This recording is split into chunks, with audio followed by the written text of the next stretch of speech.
എവിടേക്ക് പോവുക ഈ തലമുറയെല്ലാം? എവിടേക്ക് പോവുക? മംഗലാപുരം, ബാംഗ്ലൂര്, ഹൈദരാബാദ്, ഒരൊറ്റ പിള്ളേർക്ക് നാട്ടിൽ പഠിക്കണ്ട. സോറി കേട്ടോ എൻ്റെ മക്കളെ, അങ്ങ് പറഞ്ഞു പോവുക. നിങ്ങൾ വല്ല ബാംഗ്ലൂരൊക്കെ ആണെങ്കിൽ നിങ്ങളൊക്കെ മോശക്കാരാണെന്നൊന്നുമല്ല ഈ പറയുന്നത്. മോശക്കാരാണെങ്കിൽ നിങ്ങൾക്കുള്ളതും കൂടാ. അങ്ങനല്ലേ പറയാൻ പറ്റുള്ളൂ? തിരിച്ചു പറയാൻ പറ്റുമോ? നാട്ടിൽ ആർക്കും പഠിക്കണ്ട. എന്താ നിങ്ങളുടെ ഉദ്ദേശം? എന്താ നിങ്ങളുടെ പരിപാടി? ആരാ നിങ്ങളുടെ നേതാവെന്ന് ചോദിച്ചു. എന്താ പരിപാടി? നാട്ടിൽ ആർക്കും പഠിക്കണ്ട, എല്ലാവർക്കും സ്വാതന്ത്ര്യം അനുഭവിക്കാൻ വേണ്ടി പോകുന്നതാ 80%.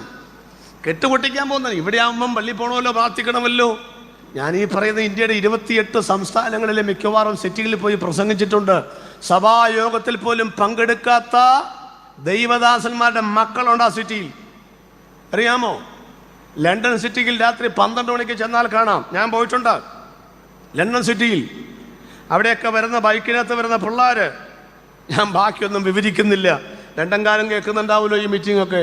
അവർക്കറിയാമല്ല കാര്യങ്ങൾ. എല്ലാവരും മോശക്കാരാണെന്നല്ല ഞാൻ പറഞ്ഞു, പക്ഷേ കൈവിട്ടു പോവുകയാണ് പ്രിയപ്പെട്ടവരെ തലമുറകൾ. ഈ പുസ്തകം എടുക്കാൻ ആളുണ്ടോ? പണ്ട് കോളേജിൽ ഒരു പ്രൊഫസർ ചോദിച്ചു, മലയാളികളുടെ ഇടയിൽ പട്ടിണി കിടക്കുന്നവരാരെങ്കിലും ഉണ്ടോ? പിള്ളേർ പറഞ്ഞു, ആരുമില്ല സാർ, പട്ടിണി കിടക്കുന്നവരാരുമില്ല. അദ്ദേഹം പറഞ്ഞു, ഉണ്ട് മക്കളെ. എവിടാ? എൻ്റെ കൂടെ വാ.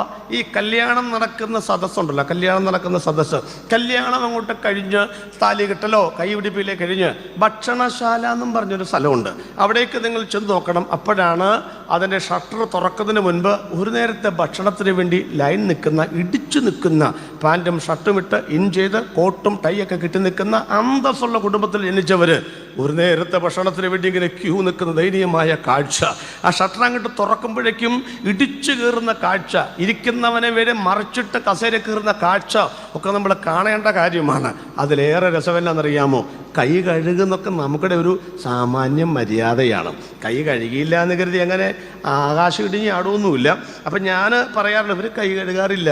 കാരണം ഞാൻ ഇന്നാൾ ചെന്നപ്പോഴുണ്ടല്ലോ, ഒന്നാമത്തെ സദ്യ ഭംഗിയായിട്ട് നടക്കുകയാണ്. അപ്പം ഞാനാണ് ശിശു നടത്തി. ഞാൻ പറഞ്ഞു, എനിക്ക് നിലമ്പൂരാണ് സ്ഥലം, എനിക്ക് നെടുങ്ങാടപ്പള്ളി ചെല്ലണം. നിലമ്പൂരിൽ നിന്ന് 2 മണിക്ക് വണ്ടി വിട്ട നെടുങ്ങാടപ്പള്ളി ചെല്ലുമോ? ഞാൻ പറഞ്ഞു, ഏതായാലും മറ്റൊരു പാസ്റ്റർ വണ്ടി ഓടിക്കുകയാണ്, വിട്ടോളാൻ പറഞ്ഞു. ഞാൻ പറഞ്ഞു, ഒരു നേരത്തെ ഭക്ഷണം കിട്ടിയിട്ട് പോകാൻ നേരം സ്ഥലമില്ല. അപ്പോഴാണ് ഒരാൾ ഇരിക്കുന്ന വന്ന് ചെന്നോട് ചോദിക്കുക, കഴിച്ച ആളാണ് കേട്ടോ. അയാൾ വെച്ചുകൂടെയാണ്, എവിടെയാ സാറേ കൈ കഴുകുന്നതെന്ന്. അപ്പോൾ എനിക്കൊരു കാര്യം മനസ്സിലായി, ഈ ഇരിക്കുന്ന ഒരെണ്ണം കൈ കഴുകിയിട്ടില്ല എന്നെനിക്ക് മനസ്സിലായി. നിങ്ങളോട് ചോദിച്ചിട്ടുണ്ട് ആളുകൾ? ഉണ്ട്. അതാ നിങ്ങൾ ചിരിക്കുന്നത്. ഈ കഴിച്ചവൻ വന്നേച്ചും എവിടാ വെള്ളം എന്ന് ചോദിക്കുമ്പം കൈ കഴുകിയച്ചല്ലേ നിങ്ങൾ കയറിയത് എന്ന് ചോദിക്കാൻ നമുക്ക് തോന്നാറില്ല. ആക്രാന്തം പിടിച്ചുള്ള തീറ്റയല്ലേ. മനുഷ്യന് ശാപ്പാട് അത്രയും ഉത്സാഹം നമുക്ക് ഇവിടെ ഉണ്ടോ? ഇല്ല. 6:30ക്കാണ് നമ്മുടെ ആത്മീക ആഹാരം ഇവിടെ വിളമ്പുന്നത്. 7:30 പ്രസംഗം തുടങ്ങുന്നത്. അതിന് 5 മിനിറ്റ് മുൻപൊക്കെ വന്നവരുണ്ട്. പക്ഷേ ഭക്ഷണശാലയിൽ ഇടിച്ചു കയറുന്നു, ഇവിടെ വളരെ മുടന്തി വരുന്നു. അപ്പം നമ്മുടെ താല്പര്യം ഏതിനോടാണ്? നിങ്ങൾ പറ, ഏതിനോട് താല്പര്യം? കർത്താവിൻ്റെ വചനം പറഞ്ഞതിന് പണ്ടത്തെ കാലത്തെക്കുറിച്ച് പറയുന്നത്, എന്ത് തിന്നും, അങ്ങനല്ലേ? എന്ത് തിന്നും, എന്ത് കുടിക്കും, എന്ത് ഉടുക്കും, നിങ്ങൾ ശരീരത്തിനായിക്കൊണ്ടും ജീവനായിക്കൊണ്ടും നിങ്ങൾ വിചാരപ്പെടുന്ന എന്ത് എന്ന് കർത്താവ് ചോദിച്ചിട്ടുണ്ട്. ശരിയാണ്. പണ്ട് കാലത്തൊക്കെ നമുക്കൊന്നും തിന്നാനില്ലാതിരുന്ന ഒരു കാലഘട്ടം നിങ്ങൾക്കധികം പേർക്കില്ലെങ്കിലും എനിക്കൊക്കെ ഉണ്ടായിരുന്നു. ഊരാളിച്ചേമ്പ് എന്ന് ചിലർ വിളിക്കുന്ന, കൊന്തവാഴ എന്ന് പണ്ടത്തെ നമ്മുടെ നാട്ടുകാർ വിളിക്കുന്ന ആ ചേമ്പൊക്കെ തിന്നാണ് ഞാൻ ചെറുപ്പത്തിലൊക്കെ വളർന്നു വന്നത്. മാസത്തിൽ ദാരിദ്ര്യം വരുമ്പോഴുണ്ടല്ലോ, ഒരു പവന് 24 രൂപ കുറയും. പിന്നെ ചിങ്ങമാസമാ, മലയാളി മങ്കമാടെ കഴുത്തിൽ മംഗല്യ ചാർത്തണിയുന്ന പൊന്നിൻ ചിങ്ങം വന്ന് പിറക്കുമ്പോൾ 24 കുറച്ചവൻ 48 രൂപയാക്കും. ഇവിടുത്തെ പൊന്നും വെള്ളിയും കമ്പോളത്തിൽ വിൽപ്പന ചരക്കാണ്. അത് ആലക്കാസ് ചെന്നാൽ വാങ്ങാൻ കിട്ടും, പണമുള്ളവര് വാങ്ങാൻ കിട്ടും. അങ്ങനെ പണമുള്ളവര് വാങ്ങാൻ കിട്ടുന്ന വിപണിയിൽ വെച്ചിരിക്കുന്ന രക്തമായിരുന്നു യേശു രക്തമെങ്കിൽ എനിക്ക് രക്ഷിക്കപ്പെടുവാൻ കഴിയത്തില്ലായിരുന്നു, നിങ്ങൾക്ക് രക്ഷിക്കപ്പെടുവാൻ കഴിയത്തില്ലായിരുന്നു. പക്ഷേ സൗജന്യമായി ഈ രക്തം നമുക്ക് വിടുന്ന ദൈവത്തിനായി ഇന്ന് രാത്രി ഞാൻ ദൈവത്തിന് സ്തോത്രം ചെയ്യുന്നു. പ്രസംഗത്തിന്റെ തുടർമാനമായിട്ടാണ് ഇന്ന് രാത്രിയിൽ വചനം സംസാരിക്കുന്നത്. അന്ത്യകാലം എന്നുള്ളതിൻ്റെ 4 ചിന്തകളിൽ 3 പറഞ്ഞതുകൊണ്ട് 4-ാമത്തേതിനെ വിഭജിച്ച് നമ്മൾ പഠിക്കുകയാണ്. മത്തായിയുടെ സുവിശേഷം 24-ാം അധ്യായത്തിൻ്റെ 37-ാമത്തെ വാക്യമാണ് നമ്മൾ വായിച്ചത്. അവിടെ വായിച്ചത്, നോഹയുടെ കാലം പോലെ തന്നെ മനുഷ്യപുത്രൻ്റെ വരവും ആകും എന്നുള്ളതാണ്. സുവിശേഷങ്ങളിലെ 3 അധ്യായങ്ങൾ യഹൂദീയ അധ്യായങ്ങൾ എന്ന പേരിലാണ് അറിയപ്പെടുന്നത്. ഒക്കെ. അതിനിടയിൽ ഇന്നലെ ഞാൻ പറഞ്ഞിരുന്നു ഒരു പക്ഷേ എൻ്റെ ഒരു പുസ്തകം കൊണ്ടുവരാൻ സാധിക്കുമെന്ന്, എന്നാൽ അത് ഇന്നും പറ്റിയില്ല. അപ്പോൾ അതുകൊണ്ട് പ്രസ്സിലൂടെ കയറിയിട്ടാണ് ഞാൻ പോകുന്നതെങ്കിലും സാധിച്ചില്ല. എനിക്ക് തോന്നുന്നു അത് 1-ാം തീയതിയിലേക്ക് തരാം എന്നാണ് പറഞ്ഞിരിക്കുന്നത്. 32,000 കോപ്പിയുണ്ട്. കുറുപ്പമ്പടിയിൽ നടക്കുന്ന യൂണിയൻ ക്രിസ്ത്യൻ കൺവെൻഷന് ഈ വർഷം ഞാൻ അവസാന ദിവസം ഞായറാഴ്ച പ്രസംഗിക്കുന്നുണ്ട്. തീർച്ചയായിട്ടും അന്ന് ആ പുസ്തകം അവിടെ വിപണിയിൽ ഉണ്ടായിരിക്കും. ഇന്നലെ പറഞ്ഞതുപോലെ 2-3 വർഷം ഒരു ക്ഷാമവും കൂടാതെ ദൈവവചനം അടുക്കും ചിട്ടയുമായിട്ട് പറയാനുള്ള അവസരങ്ങൾ ഉണ്ടായിരിക്കും. ബഹുമാനപ്പെട്ട ബ്രദർ എൽദോസ് പോൾ അല്ലപ്ര അവിടെ നടക്കുന്ന കൂട്ടായ്മയിൽ ഞാൻ ഈ വിഷയങ്ങൾ അവിടെ സംസാരിക്കുന്നുണ്ട്. വല്ലപ്പോഴുമൊക്കെ തിരക്കൊഴിയുമ്പോൾ അവർ വിളിക്കാറുമുണ്ട്, പോകാറുമുണ്ട്. ആ ദൈവദാസനും മീറ്റിങ്ങിൽ സംബന്ധിക്കുന്നു, ക്രിസ്തുവിൽ സ്നേഹ വന്ദനങ്ങൾ അറിയിക്കുന്നു. അപ്പോൾ നമുക്ക് ഈ വിഷയത്തിലേക്കൊന്ന് കടന്നു വരാം. യഹൂദീയ അധ്യായങ്ങൾ എന്ന പേരിൽ അറിയപ്പെടുന്ന 3 അധ്യായങ്ങൾ സുവിശേഷങ്ങളിൽ ഉണ്ട്. അവ യഥാക്രമം മത്തായിയുടെ സുവിശേഷം 24, മർക്കോസിൻ്റെ സുവിശേഷം 13, ലൂക്കോസിൻ്റെ സുവിശേഷം 21, 24, 13, 21 3 അധ്യായങ്ങളെയാണ് യഹൂദീയ അധ്യായങ്ങൾ എന്ന പേരിൽ അറിയപ്പെടുന്നത്. മറ്റൊരു അപരനാമമുള്ളത് യഹൂദൻ്റെ മുപ്പിരിച്ചരട് എന്നാണ്. ഈ 3 അധ്യായങ്ങളിലാണ് ഭാവിയിൽ സംഭവിക്കാൻ പോകുന്ന കർത്താവിൻ്റെ സഭയുടെ വരവിൻ്റെ 150 ലക്ഷണങ്ങളിൽ ഒരു പരിധിവരെയുള്ള ലക്ഷണങ്ങൾ, പ്രത്യേകിച്ച് പുതിയ നിയമസഭയുമായി ബന്ധപ്പെട്ട ലക്ഷണങ്ങൾ ഈ ഭാഗത്താണ് രേഖപ്പെടുത്തിയിരിക്കുന്നത്. അടുക്കും ചിട്ടയുമായിട്ടല്ല എന്ന് മാത്രം. പഴയ പുതിയ നിയമങ്ങളിൽ കിടക്കുന്ന ഈ ലക്ഷണങ്ങൾ ഒരു മാലയുടെ മുത്തുകൾ പോലെ കോർത്തിണക്കണമെങ്കിൽ ഒരല്പം പണിയുണ്ട്. ശ്രമിച്ചാൽ നടക്കുന്ന കാര്യവും ആണ്. അത്ര വലിയ പണിയൊന്നും അല്ല. ഉദാഹരണം, 150 ലക്ഷണങ്ങളെ 4ആയിട്ടാണ് നമ്മൾ തിരിക്കുക. ഒന്ന്, ഇസ്രായേൽ ലക്ഷണങ്ങൾ എന്ന് പറഞ്ഞാൽ ഇസ്രായേൽ എന്ന ആ രാജ്യത്ത് മാത്രം നടക്കുന്ന ലക്ഷണങ്ങളാണ്. അത് പറയാനായിട്ട് മത്തായിയുടെ സുവിശേഷം 1-ാം അധ്യായത്തിലെ 42 തലമുറകളെ പറയുകയും അതിനുശേഷമുള്ള 430 വർഷക്കാലത്തെ ഇരുണ്ട കാലഘട്ടത്തെക്കുറിച്ചുള്ള ഒരു സമഗ്ര പഠനം നൽകുകയും 3-ാമത്തെ ഭാഗമായി യേശുക്രിസ്തുവിൻ്റെ 31 വർഷത്തെ ജീവചരിത്ര സംഗ്രഹം അവതരിപ്പിക്കുകയും 4-ാമതായി യേശുവിൻ്റെ മരണശേഷം ഇന്ന് വരെയുള്ള ഇസ്രായേലിൻ്റെ വർത്തമാനകാല ചരിത്രങ്ങൾ പറയുകയും ചെയ്യണം. ഏറ്റവും ഒടുവിലായി ഇസ്രായേലും പാലസ്തീനും ഹമാസും സംഘർഷാവസ്ഥകളും ഒക്കെ പറയണം. അതെല്ലാം ആ പുസ്തകത്തിൽ ഞാൻ പ്രത്യേകം രേഖപ്പെടുത്തിയിട്ടുണ്ട്. അപ്പോൾ അതൊക്കെ പറയുമ്പോഴാണ് ഇസ്രായേൽ ലക്ഷണങ്ങൾ എന്ന ഭാഗത്തേക്ക് വരുന്നത്. 2-ാമത്തെ ലക്ഷണങ്ങൾ എന്ന് പറയുന്നത് ജാതീയ ലക്ഷണങ്ങളാണ്. ദാനിയേൽ പ്രവചനത്തിൽ നെബൂക്കദ്നേസർ രാജാവും ദാനിയേലിനും പിന്നീട് ദൈവം കാണിച്ചു കൊടുത്ത സ്വർണ്ണബിംബത്തിൻ്റെ വ്യാഖ്യാനമാണ് ജാതീയ ലക്ഷണങ്ങൾ. തല തങ്കം കൊണ്ട്, നെഞ്ചും കൈയും വെള്ളി കൊണ്ട്, വയറും അരയും താമ്രം കൊണ്ട്, കാൽപകുതി ഇരുമ്പ്, കളിമണ്ണ്. പ്രഥമ സാമ്രാജ്യം എന്ന് നമ്മൾ പഠിക്കുന്ന ബാബിലോൺ സാമ്രാജ്യം, അതിന് മുൻപും സാമ്രാജ്യമുണ്ട്. ആ സാമ്രാജ്യത്തിൻ്റെ പേരാണ് അസീറിയൻ സാമ്രാജ്യം. അപ്പോൾ നമ്മൾ പഠിക്കുന്ന 1-ാം സാമ്രാജ്യമായ ബാബിലോൺ സാമ്രാജ്യം, 2 മേദ്യ പാർസ്യ എന്ന് വിളിക്കപ്പെടുന്ന പേർഷ്യൻ സാമ്രാജ്യം, 3 സംസ്കാരത്തിൻ്റെ കളിത്തൊട്ടിൽ തത്വജ്ഞാനികളുടെ തറവാട് ഈറ്റില്ലം എന്നറിയപ്പെടുന്ന ഗ്രീസ് എന്ന് പറയുന്ന സാമ്രാജ്യം, 4-ാമതായി ഇരുമ്പ് പോലെ ബലമുള്ള റോമൻ സാമ്രാജ്യം. മനുഷ്യൻ്റെ ശരീരത്തിൽ ഏറ്റവും കൂടുതൽ നീളമുള്ള അവയവം കാലുകൾ ആണ്. റോമൻ സാമ്രാജ്യമാണ് ലോക ചരിത്രത്തിൽ 390-ലേറെ വർഷം ലോകത്തിൽ ഭരണം നടത്തിയത്. മനുഷ്യന് 2 കാലുകൾ. അർത്ഥം, റോമൻ സാമ്രാജ്യം 2ആയിട്ട് പിരിഞ്ഞുപോയി. 1 കിഴക്കൻ റോമ, 2 പടിഞ്ഞാറൻ റോമ. 2 കാലുകളിലായി 10 വിരലുകൾ. 10 നാട്ടുരാജാക്കന്മാർ ചേർന്ന് റോമൻ സാമ്രാജ്യം പങ്കിട്ടെടുത്തതുകൊണ്ട് ആ സാമ്രാജ്യം ജനസമുദായ കടലിൽ അസ്തമിച്ച് മറയുകയായിരുന്നു. എന്നാൽ കൈതൊടാത്ത കല്ലായ കർത്താവായ യേശുക്രിസ്തു ആകാശത്തെ പിളർത്തിക്കൊണ്ട് ഭൂമിയിലേക്ക് വരികയും രാജത്വവും ജനാധിപത്യ ഭരണവും ഒരുമിച്ച് നടക്കുന്ന ഇടകലരാത്ത ഈ കാലഘട്ടത്തിൽ എല്ലാ സാമ്രാജ്യ വാഴ്ചകൾക്കും അന്തം വരുത്തിയിട്ട് ഒറ്റ പ്രതിപക്ഷം പോലുമില്ലാതെ 1000 വർഷം ഭരിക്കുവാൻ സഹസ്രാദി രാജാവായി യേശുക്രിസ്തു ഭൂമിയിലേക്ക് വരുന്നു. അതാണ് ജാതീയ ലക്ഷണങ്ങൾ എന്ന ഭാഗത്ത് കൊടുത്തിരിക്കുന്നത്. 3-ാമത്തേത് സഭാലക്ഷണങ്ങൾ എന്ന ഭാഗമാണ്. സഭ 2 പാർട്ടായിട്ടാണ് പഠിപ്പിക്കേണ്ടത്. 1 പ്രാദേശിക സഭ, കീഴിലം സഭ, എറണാകുളം സഭ എന്ന് പറയുന്ന പോലെ ഓരോ പ്രദേശത്തുമുള്ള ദൈവസഭകൾ. ആ സഭയിൽ നടക്കുന്ന ധാരാളം ലക്ഷണങ്ങൾ ഉണ്ടെങ്കിലും ഞാൻ സാധാരണ 30 ലക്ഷണങ്ങൾ പറയാറുണ്ട്. ആ 30 ലക്ഷണങ്ങളൊക്കെ തിമോഥെയോസ് ലേഖനത്തിൽ നമുക്ക് കാണാൻ പറ്റും. രണ്ടാമത് സാർവത്രിക സഭയാണ്. ലോകത്തിലുള്ള 195 പരം വരുന്ന രാജ്യങ്ങളിലായി മുള്ളുകൾക്ക് ഇടയിൽ വളരുന്ന താമര പോലെ നിൽക്കുന്ന ദൈവസഭയിൽ നടക്കുന്ന 4 യാമങ്ങളിൽ ഉള്ള 12 സ്വഭാവങ്ങൾ. ദൈവസഭയിലെ 18ഉം സാർവത്രിക സഭയിലെ 12ഉം അടക്കം 30 സ്വഭാവങ്ങൾ പറയുമ്പോൾ സഭാലക്ഷണങ്ങളാകും. അതും ഇവിടെ വിവരിക്കുന്നില്ല. നാലാമത്തേത് പ്രാപഞ്ചിക ലക്ഷണങ്ങളാണ്. അതും 2 പാർട്ടാണ്. ഒന്ന് ആകാശത്തിൽ നടക്കുന്ന ലക്ഷണങ്ങൾ. അവിടെയാണ് സൂര്യൻ, ചന്ദ്രൻ, നക്ഷത്രം, star war, curiosity, path finder തുടങ്ങിയിട്ടുള്ള കാര്യങ്ങളൊക്കെ നമ്മൾ ചിന്തിക്കുന്ന അവിടെയാണ്. രണ്ടാമത് ഭൂമിയിൽ നടക്കുന്ന ലക്ഷണങ്ങൾ. അതാണ് യുദ്ധം, ക്ഷാമം, ഭൂകമ്പം, മാരക രോഗങ്ങൾ, കുടിവെള്ളത്തിൻ്റെ ക്ഷാമം, മലകൾ, ദ്വീപുകൾ കാണാതാകുന്നത് തുടങ്ങിയിട്ടുള്ള ഒരു പറ്റം സംഭവങ്ങൾ ഭൂമിയിൽ നടക്കുന്ന കാര്യങ്ങളാണ്. ഇതിൽ ഏത് കാര്യമാണ് ആദ്യം നടക്കുന്നത് എന്ന് ചോദിച്ചാൽ, ഞാൻ പറഞ്ഞ ലക്ഷണമനുസരിച്ച് 4ാമത്തേതാണ് പ്രാപഞ്ചിക ലക്ഷണമെങ്കിലും അതല്ല അവസാനം നടക്കുന്നത്.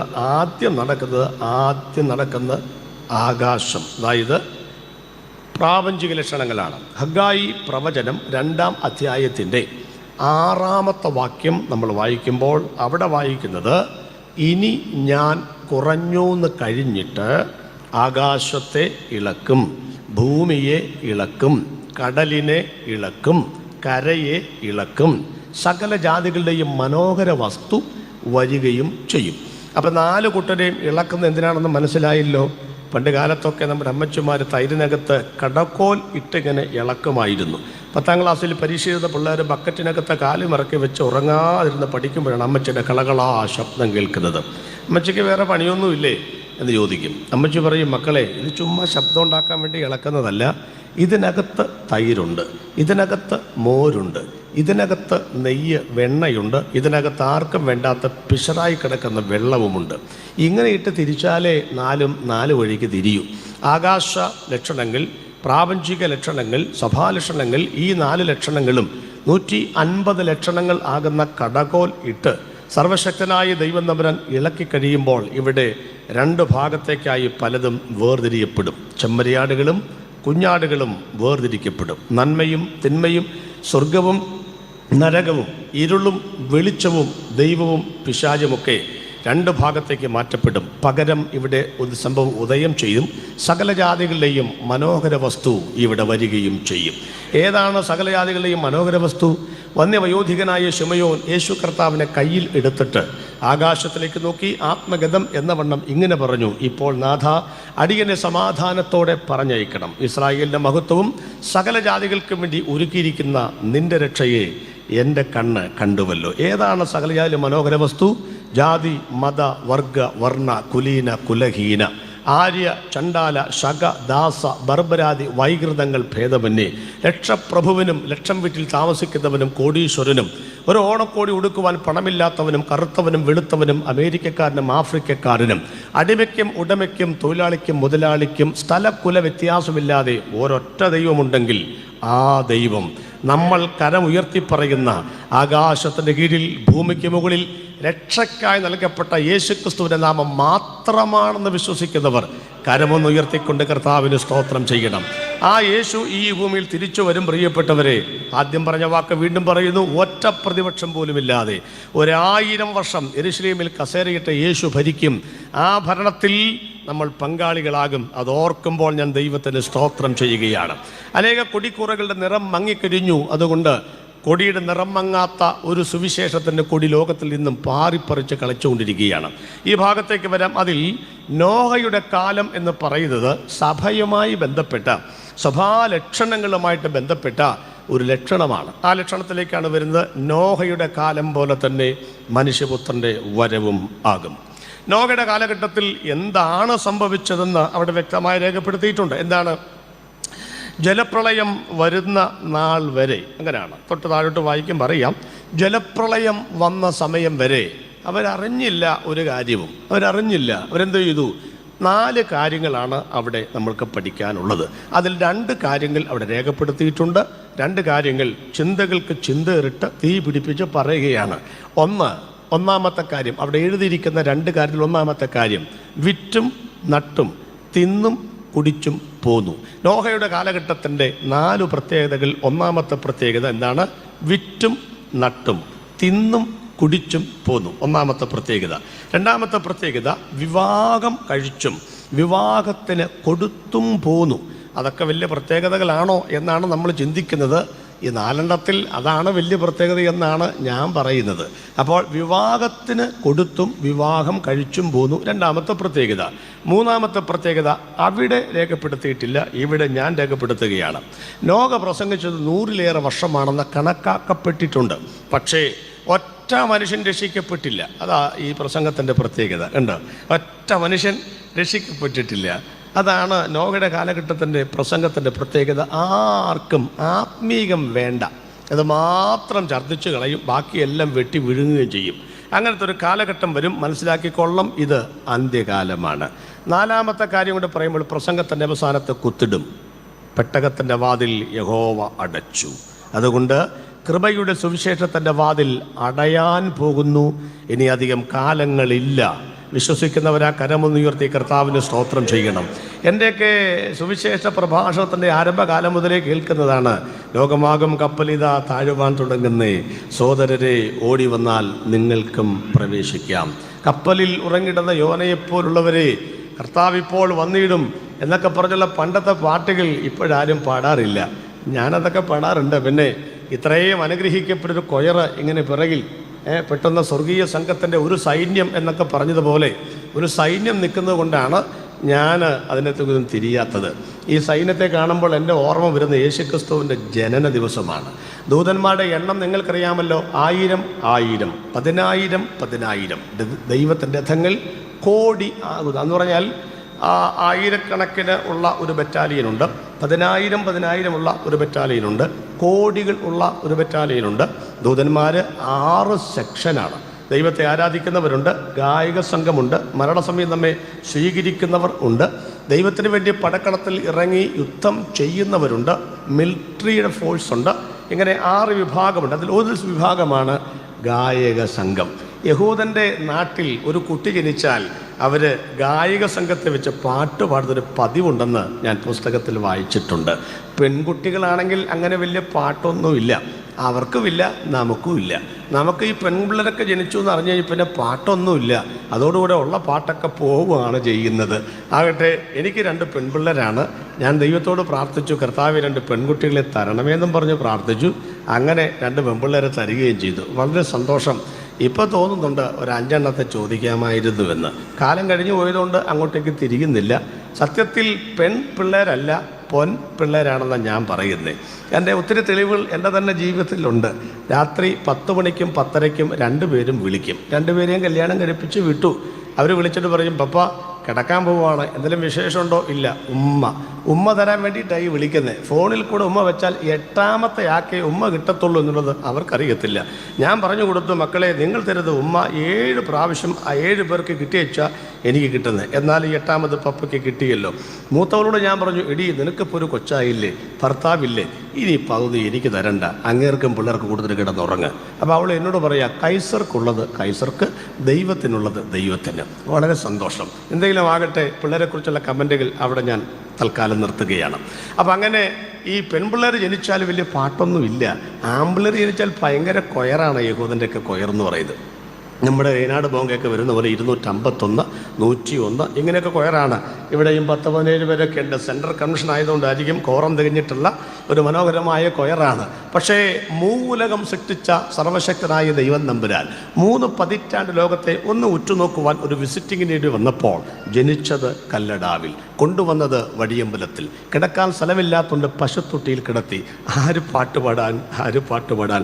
ക്രിസ്തുമസിൻ്റെ കാലഘട്ടമായതുകൊണ്ട് നമ്മളെല്ലാം തമ്പേർ നോക്കി ദാവീദിന്റെ പട്ടണത്തിൽ യേശുക്രിസ്തു ജനിച്ചു ഡും ഡും ഡും രസീതും എഴുതി കൊടുത്തൊക്കെ നമ്മളിങ്ങനെ മുന്നോട്ട് പോവുകയാണെങ്കിലും യേശുക്രിസ്തുവിന് ഇവിടെ ജനിക്കാൻ സ്ഥലമുണ്ടായില്ല. പക്ഷേ പിറന്നു വീണത് രാജാതി രാജാവും കർത്താതി കർത്താവുമായതുകൊണ്ട് മേഘമണ്ഡലത്തിൽ പെട്ടെന്ന് ഒരു കൊയറങ്ങോട്ട് പ്രത്യക്ഷപ്പെട്ടു. കണ്ടോ നിങ്ങൾ ആ കൊയറിൽ എത്ര ആളുണ്ടെന്ന്? പെട്ടെന്ന് സ്വർഗീയ സൈന്യത്തിൻ്റെ ഒരു സംഘം എന്നാണ് അവിടെ വായിക്കുന്നത്. ആ സംഘം എത്രയാണെന്ന് അറിയണമെങ്കിൽ എബ്രായ ലേഖനത്തിലേക്ക് വരണം. നാം വന്നിരിക്കുന്നത് അനേകായിരം ദൂതന്മാരുടെ സർവ്വസംഘത്തിന് മുൻപിലാണെന്നാണ് ഞാൻ വിശ്വസിക്കുന്നു. കോടി കോടിയുള്ള ആ ഗായിക സംഘമായിരിക്കും യേശു ജനിച്ചപ്പോൾ മേഘത്തിൽ പാടിയത്. അത്യുന്നതങ്ങളിൽ ദൈവത്തിന് മഹത്വം, ഭൂമിയിൽ ദൈവപ്രസാദമുള്ള മനുഷ്യർക്ക് സമാധാനം. ഞാൻ ആ ഭാഗം ഇവിടെ വിടുന്നു. നോഹയുടെ കാലഘട്ടത്തിൻ്റെ 4 പ്രത്യേകതകൾ. 1, വിറ്റും നട്ടും തിന്നും കുടിച്ചും പോരുന്ന കാലഘട്ടം. 2, വിവാഹം കഴിച്ചും വിവാഹത്തിന് കൊടുത്തും പോരുന്ന കാലഘട്ടം. 3, നോഹയുടെ പ്രസംഗം ആരും ശ്രദ്ധിച്ചില്ല, അങ്ങനത്തെ ഒരു കാലഘട്ടം, ദുരന്ത ഒരു കാലഘട്ടം. 4, യഹോവയായ ദൈവം പെട്ടകത്തിൻ്റെ വാതിൽ അടച്ച കാലഘട്ടം. ശ്രദ്ധിക്കൂ. 8:45 മെസ്സേജിന് കുത്തിടും. ശ്രദ്ധിക്കുക. 1-ാമത്തെ കാര്യത്തിലേക്ക് നമുക്ക് വരാം. 1-ാമത്തെ കാര്യം എന്താണ്? വിറ്റും നട്ടും തിന്നും കുടിച്ചും പോരുന്ന കാലഘട്ടം. വളരെ ലളിതമാക്കാൻ ഞാൻ ശ്രമിക്കുകയാണ്. പ്രിയപ്പെട്ടവരെ, ഈ നോഹയുടെ കാലഘട്ടം പോലെയാണോ ഇപ്പോഴത്തെ കാലഘട്ടം എന്നറിയാൻ ഇത് നിങ്ങളൊന്ന് കമ്പയർ സ്റ്റഡി നടത്തിയാൽ മാത്രം മതി. എന്ന് പറഞ്ഞാൽ യേശു എപ്പോഴാണ് വരുന്നതെന്ന് ചോദിച്ചാൽ നോഹയുടെ കാലഘട്ടത്തിൽ എന്തെല്ലാം പ്രത്യേകതകൾ ഇവിടെ നടന്നോ അതേ പ്രത്യേകതകൾ ഇവിടെ ആവർത്തിക്കപ്പെടുമ്പോൾ ആര് വരും? കർത്താവ് വരും. 2 പ്രാവശ്യമാണ് ജലപ്രളയത്താൽ ഭൂമിയെ നശിപ്പിച്ചത്. 1 ഉൽപ്പത്തി പുസ്തകത്തിൻ്റെ 1-ാം വാക്യത്തിനും 2-ാം വാക്യത്തിനും ഇടയിൽ. 2 നോഹയുടെ കാലഘട്ടത്തിൽ. അന്ന് ദൈവം പറഞ്ഞു, ഇനി ഞാൻ ജലപ്രളയം കൊണ്ട് ഭൂമി എന്ത് ചെയ്യില്ല, നശിപ്പിക്കുകയില്ല, അടയാളമായി എൻ്റെ വില്ല് ഞാൻ മേഘത്തിൽ വെക്കുന്നു. അപ്പോൾ ഇതൊക്കെ നമുക്കറിയാവുന്ന കാര്യമായതുകൊണ്ട് ഇനി ദൈവം തമ്പുരാൻ ഇതേപോലത്തെ ഒരു കാലം വരുമ്പം ഇതിനെ വെള്ളത്തിൽ നശിപ്പിക്കുകയില്ല. 2 വർഷം ഇവിടെ വെള്ളപ്പൊക്കമൊക്കെ വന്നു അല്ലേ? വെള്ളപ്പൊക്കമൊക്കെ വന്നെങ്കിലും നമ്മളങ്ങനെ ആരും വലിയ മൈൻഡൊന്നും ചെയ്തിട്ടില്ല. നമ്മെ സംബന്ധിച്ച് എന്തെങ്കിലും വരുമ്പോൾ കിഴക്കോട്ട് തിരിയുക, കുരിശ് വരയ്ക്കുക, മെഴുതി കത്തിക്കുക, 51 വെള്ളിയാഴ്ച പ്രാർത്ഥിക്കുക, യേശുവേ എന്നൊക്കെ പറയുക, അങ്ങനെയുള്ളതല്ലാതെ അതങ്ങോട്ട് കഴിഞ്ഞാൽ പിന്നെ യാതൊരു പാട്ടുമില്ല, പ്രാർത്ഥനയുമില്ല, വരുന്നൊക്കെ വഴിയിൽ തടയാം എന്ന നെഞ്ചുറപ്പോടു കൂടിയാണ് നമ്മളൊക്കെ മുന്നോട്ട് പോകുന്നത്. അതൊക്കെ അവിടെ നിൽക്കട്ടെ. എന്താ ഈ വിറ്റും നട്ടും തിന്നും കുടിച്ചു? വിൽക്കണ്ട എന്നാരെങ്കിലും പറഞ്ഞോ? ഇല്ല. നടണ്ട എന്നാരെങ്കിലും പറഞ്ഞോ? ഇല്ല. ആ പദപ്രയോഗം നിങ്ങൾ ശ്രദ്ധിച്ചോ? നട്ടും വിറ്റും എന്നാണോ കൊടുത്തിരിക്കുന്നത്? അല്ല, വിറ്റും നട്ടും. 21-ാമത്തെ നൂറ്റാണ്ടിലെ ഈ ഇന്നത്തെ നമ്മുടെ ഈ സമൂഹത്തിൻ്റെ കാഴ്ചപ്പാടുകളും പ്രവൃത്തികളും 1-ാം നൂറ്റാണ്ടിലെ പരിശുദ്ധാത്മാവ് കണ്ടെന്നുള്ളതാണ്. എന്ന് പറഞ്ഞാൽ പണ്ടാണ് ഈ വചനം എഴുതി വെച്ച് നോക്കിക്കഴിഞ്ഞാൽ നട്ടും വിറ്റും എന്ന് പറയണമായിരുന്നു. കാരണം ആദ്യം നടുകയാണല്ലോ ചെയ്തത്, എന്നിട്ടല്ലേ നമ്മൾ വിൽക്കാനായിട്ട് തുടങ്ങുന്നത്. പക്ഷേ ഇന്നത്തെ തലമുറയിലേക്ക് ഈ വചനം നന്നായിട്ട് ചേർന്ന് വരണമെങ്കിൽ നടുന്നവൻ ഇല്ല എന്ന് വരണം, മറിച്ച് വിൽക്കുന്നവനുണ്ട് എന്നും വരണം. അതുകൊണ്ട് ആദ്യം ആരുടെ പേരെഴുതി? വിൽക്കുന്നവരുടെ പേരെഴുതി. നിങ്ങൾ പറ, നിങ്ങളൊക്കെ വിറ്റവരാണോ നട്ടവരാണോ? എനിക്ക് തോന്നുന്നു ഒരു 50 വയസ്സിന് മേലെയുള്ളവരെല്ലാം നട്ടവരാ. എന്ന് പറഞ്ഞാൽ GT 105 വെച്ച് പിടിപ്പിച്ചു, IR ജ്യോതിയൊക്കെ നമ്മൾ വെച്ച് പിടിപ്പിച്ചു, നമ്മൾ പാടങ്ങളിൽ പണിയെടുത്തു, കിളച്ചു പൊട്ടിച്ച മണ്ണിനകത്ത് ഒത്തിരി നമ്മൾ വിയർപ്പൊടുക്കി. അങ്ങനെ 4 മണി വരെയൊക്കെ നമ്മൾ അങ്ങനെ പകലോൻ പടിഞ്ഞാറൻ ചക്രവാളത്തിൻ്റെ മേഘ കീറുകൾക്കുള്ളിൽ മറയുന്ന സായം സന്ധ്യ വരെ നമ്മൾ പണിയെടുത്തിട്ടാണ് പഴയ കാലത്തിലൊക്കെ നമ്മൾ ജീവിച്ചിരുന്നത്. ഇപ്പോഴത്തെ തലമുറയെ നിങ്ങൾ ശ്രദ്ധിച്ചിട്ടുണ്ടോ? പ്ലീസ് ശ്രദ്ധിക്കുക. തലമുറയെക്കുറിച്ചുള്ള കാര്യങ്ങൾ പറയുമ്പോൾ ഈ ഉപദേശി ഞങ്ങൾക്ക് അടച്ച എതിരാണല്ലോ എന്ന് നിങ്ങൾ ചിന്തിക്കരുത്. നിങ്ങളുടെ ഇടയിൽപ്പെട്ട നല്ല ആളുകളുണ്ട്, അവരൊന്നും മറന്നുകൊണ്ടല്ല ഈ കാര്യങ്ങൾ പറയുന്നത് എന്നും കൂടെ പറയുകയാണ്. അപ്പോൾ പൊതുവേയുള്ള ഒരു രീതി പറയുന്നു എന്ന് മാത്രമേ ഉള്ളൂ. ഇന്ന് നടുന്നവരുണ്ടോ? എനിക്കറിഞ്ഞുകൂടാ. നമുക്ക് തന്നെ നടാൻ താല്പര്യമുണ്ടോ? ഇല്ല. നമ്മളൊക്കെ നടൽ നിർത്തി. കാരണം എന്താ? ഇനിയുള്ള കാലം നടാനൊന്നും ഒക്കുകയില്ല. കാരണം 4 തലമുറയ്ക്കുള്ളതൊക്കെ ഒരുപക്ഷെ ബാങ്കിൽ കാണുമായിരിക്കും എന്ന് ഞാൻ വിചാരിക്കുന്നു. പിന്നെ ഏത് കാലഘട്ടം വന്നാലും അടയ്ക്കാത്ത 2 സ്ഥലമാണല്ലോ ബാങ്കും ഇറച്ചിക്കടയും. 2.5 വർഷം കോവിഡ് വന്നപ്പോഴും എല്ലാ കടയും അടച്ചു. ബാങ്ക് എന്ന കടയും അടച്ചിട്ടില്ല, ഇറച്ചിക്കടയും അടച്ചിട്ടില്ല. ആ 2 സ്ഥലത്തും ഭയങ്കര തിരക്കുമായിരുന്നു കേട്ടോ. അതും വേറൊരു കാര്യം. അപ്പോൾ ഇപ്പോൾ ആർക്കും നടാനുള്ള താല്പര്യമില്ല, വിൽക്കാനുള്ള താല്പര്യമാണ്. അതുകൊണ്ട് മാതാപിതാക്കളോട് വളരെ സ്നേഹത്തോടെ ഒരു സന്തോഷ വാർത്ത ഞാൻ ഇന്നലെ പറഞ്ഞ പോലെ പറയുകയാണ്. നിങ്ങൾക്ക് എത്ര ഏക്കർ ഉണ്ടെങ്കിലും മരിച്ച് 10 10 കൊല്ലത്തിനകം അത് 10 സെൻറ്റായി മാറും എന്ന സന്തോഷ വാർത്ത സ്നേഹത്തോടെ ഞാൻ നിങ്ങളെ അറിയിക്കുകയാണ്. അബ്രഹാമിൻ്റെ മടിയിൽ എന്ന് പറഞ്ഞ പർദീസിരുന്ന് താഴോട്ട് നോക്കുമ്പം ഇതെല്ലാം വിറ്റിട്ടുണ്ടാവും. എൻ്റെ നാട്ടിൽ ഞാൻ കഴിഞ്ഞ ദിവസം ചെന്നു, ഞാൻ ഇന്നലെ പറഞ്ഞൊന്നും അറിയത്തില്ല. അപ്പോൾ എൻ്റെ കൂട്ടുകാരൻ്റെ ഭാര്യ ഒന്നിച്ച് പറഞ്ഞു, പാസ്റ്റർ അല്ലേ? അതെ. ചേട്ടൻ കൂടെ പഠിച്ചതാണല്ലേ? അതെ. ഞാൻ പറഞ്ഞു, ചേട്ടൻ എന്തേ? ചേട്ടൻ ദുബായിക്ക് പോയിരിക്കുകയാണ്. എന്താ കാര്യം? ഫെസ്റ്റിവൽ കാണാൻ പോയിരിക്കുകയാണ്. നന്നായല്ലോ.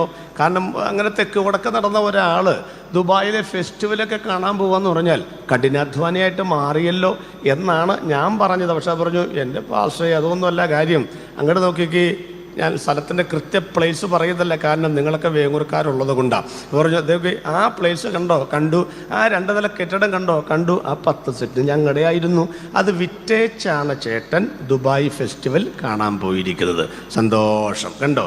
ദുബായ് ഫെസ്റ്റിവൽ കാണാൻ വേണ്ടിയിട്ട് 10 സെൻറ്റ് റോഡ് സ്ഥലം വിറ്റേച്ചാണ് അങ്ങനെ പോയിരിക്കുന്നത്. അദ്ദേഹത്തിൻ്റെ അപ്പനെ എനിക്കറിയാം. ചുട്ടിത്തോർ തുടുത്ത് ഓലക്കുട ചൂടി വേങ്ങൂർ പള്ളി പെരുന്നാളിന് മാത്രം ഒരു ഷർട്ടിട്ട ഒരു മനുഷ്യൻ. അങ്ങാടിയിലേക്ക് പോകുമ്പോൾ പോലും അദ്ദേഹം ഷർട്ടിടാറില്ല. പണ്ടത്തെ ആളുകൾക്ക് തന്നെ ഷർട്ടിടേണ്ട കാര്യമില്ല, കാരണം കാണാൻ ഐശ്വര്യമുള്ള ശരീരമാണ് പണ്ടത്തെ ആളുകൾക്കൊക്കെ. അന്നത്തെ ഭക്ഷണത്തിൻ്റെ ശീലമാണ് കേട്ടോ. എന്ന് പറഞ്ഞാൽ അന്നത്തെ തീറ്റ വലിയ വ്യത്യാസമില്ലേ. ഏതായിരുന്നാലും വേണ്ടില്ല, ചെറുമ്പ്, ചെറുകിഴങ്ങ്, ചേന, കപ്പ, ഈ വട്ട ഇലക്കകത്ത് വാട്ടിയ കപ്പയും കട്ടൻ മുളകുമായിട്ട് മുറ്റത്തോട്ടിറങ്ങി എങ്ങോട്ട് പോയി എന്ന് വിളിക്കുന്ന അമ്മച്ചിയെ ഞങ്ങൾ ഓർക്കാറുണ്ട്. ആ അപ്പച്ചനെ നാട്ടുകാരിട്ടിരിക്കുന്ന പേര് പോലും എങ്ങോട്ട് പോയി എന്നാ. അങ്ങനെ ആ പുള്ളിക്കൊരു പേര് പോലും ഇട്ടിരിക്കുന്നത്. ആ മനുഷ്യൻ നല്ലൊരു ഭക്ഷണം കഴിക്കാതെ, ഇപ്പോഴത്തെ പിള്ളേരുടെ ചിക്കൻ പൊട്ടിത്തെറിച്ചൊന്നും പുള്ളി കണ്ടിട്ട് പോലും ഇല്ല, നൂഡിൽസ് പുള്ളി കണ്ടിട്ടേ ഇല്ല, പുറം ലോകത്തിന് പുള്ളി കണ്ടിട്ടേ ഇല്ല. വേങ്ങൂർ പഞ്ചായത്തിന് വെളിയിൽ പെരുമ്പാവൂർ പോലും പുള്ളി വന്നിട്ടുണ്ടോ എന്ന് എനിക്ക് അറിയത്തില്ല.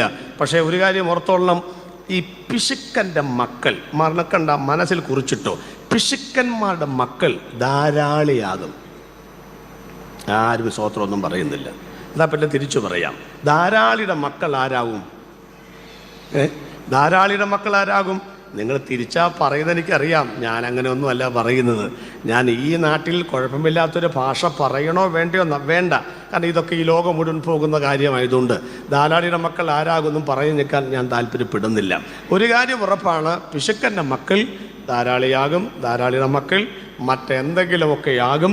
മിക്കവാറും ക്രിമിനൽസിൻ്റെ പട്ടികയിൽ വരാനുള്ള സർവ്വസാധ്യതകളും ഉണ്ടെന്ന് മനസ്സിലാക്കണം. പണ്ടുകാലത്തെ ഭക്ഷണശീലങ്ങൾ മാറിയിട്ടില്ലേ? നമുക്ക് ഉണ്ട്. ഒരു കൗമ ചൊല്ലാതെ രാത്രിയിൽ ഭക്ഷണം തന്നിരുന്നില്ല എൻ്റെ അപ്പൻ്റെ അപ്പൻ വറീദ് മൂപ്പനൊക്കെ. കാരണം വേങ്ങൂർ മാർക്കവ പള്ളിയിലാണ് ഞങ്ങൾ ഇടവക അന്നത്തെ.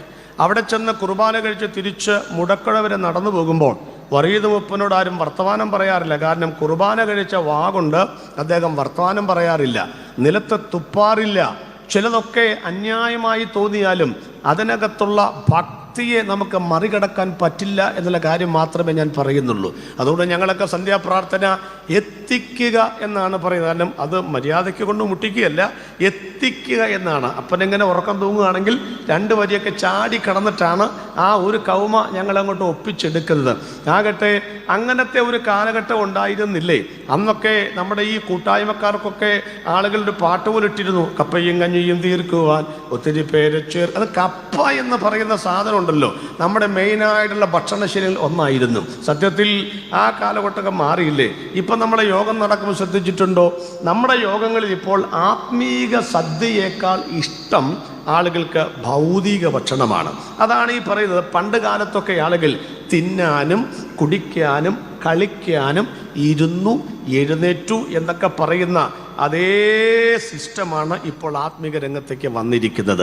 ഒരു കുടുംബയോഗം നടത്തണമെങ്കിൽ പോലും പിസ്സ ഉണ്ടോ എന്ന് ചോദിക്കുന്ന യൂറോപ്പിലെ കുഞ്ഞുങ്ങളെ ഞാൻ കണ്ടിട്ടുണ്ട്. ഇവിടെ അത്രയും വന്നിട്ടില്ല. നൂഡിൽസ് ഉണ്ടോ എന്ന് ചോദിക്കാറായിട്ടില്ല. എന്നാലും പൊറോട്ടയും ഇറച്ചിയും ഉണ്ടോ എന്നൊക്കെ ചോദിക്കുന്ന ഒരു കാലത്തിലേക്ക് വസ്തു നമ്മൾ വന്നിട്ടുണ്ട്. നമ്മുടെ ഭക്ഷണശീലങ്ങളൊക്കെ മാറി തുടങ്ങിയിരിക്കുന്നു.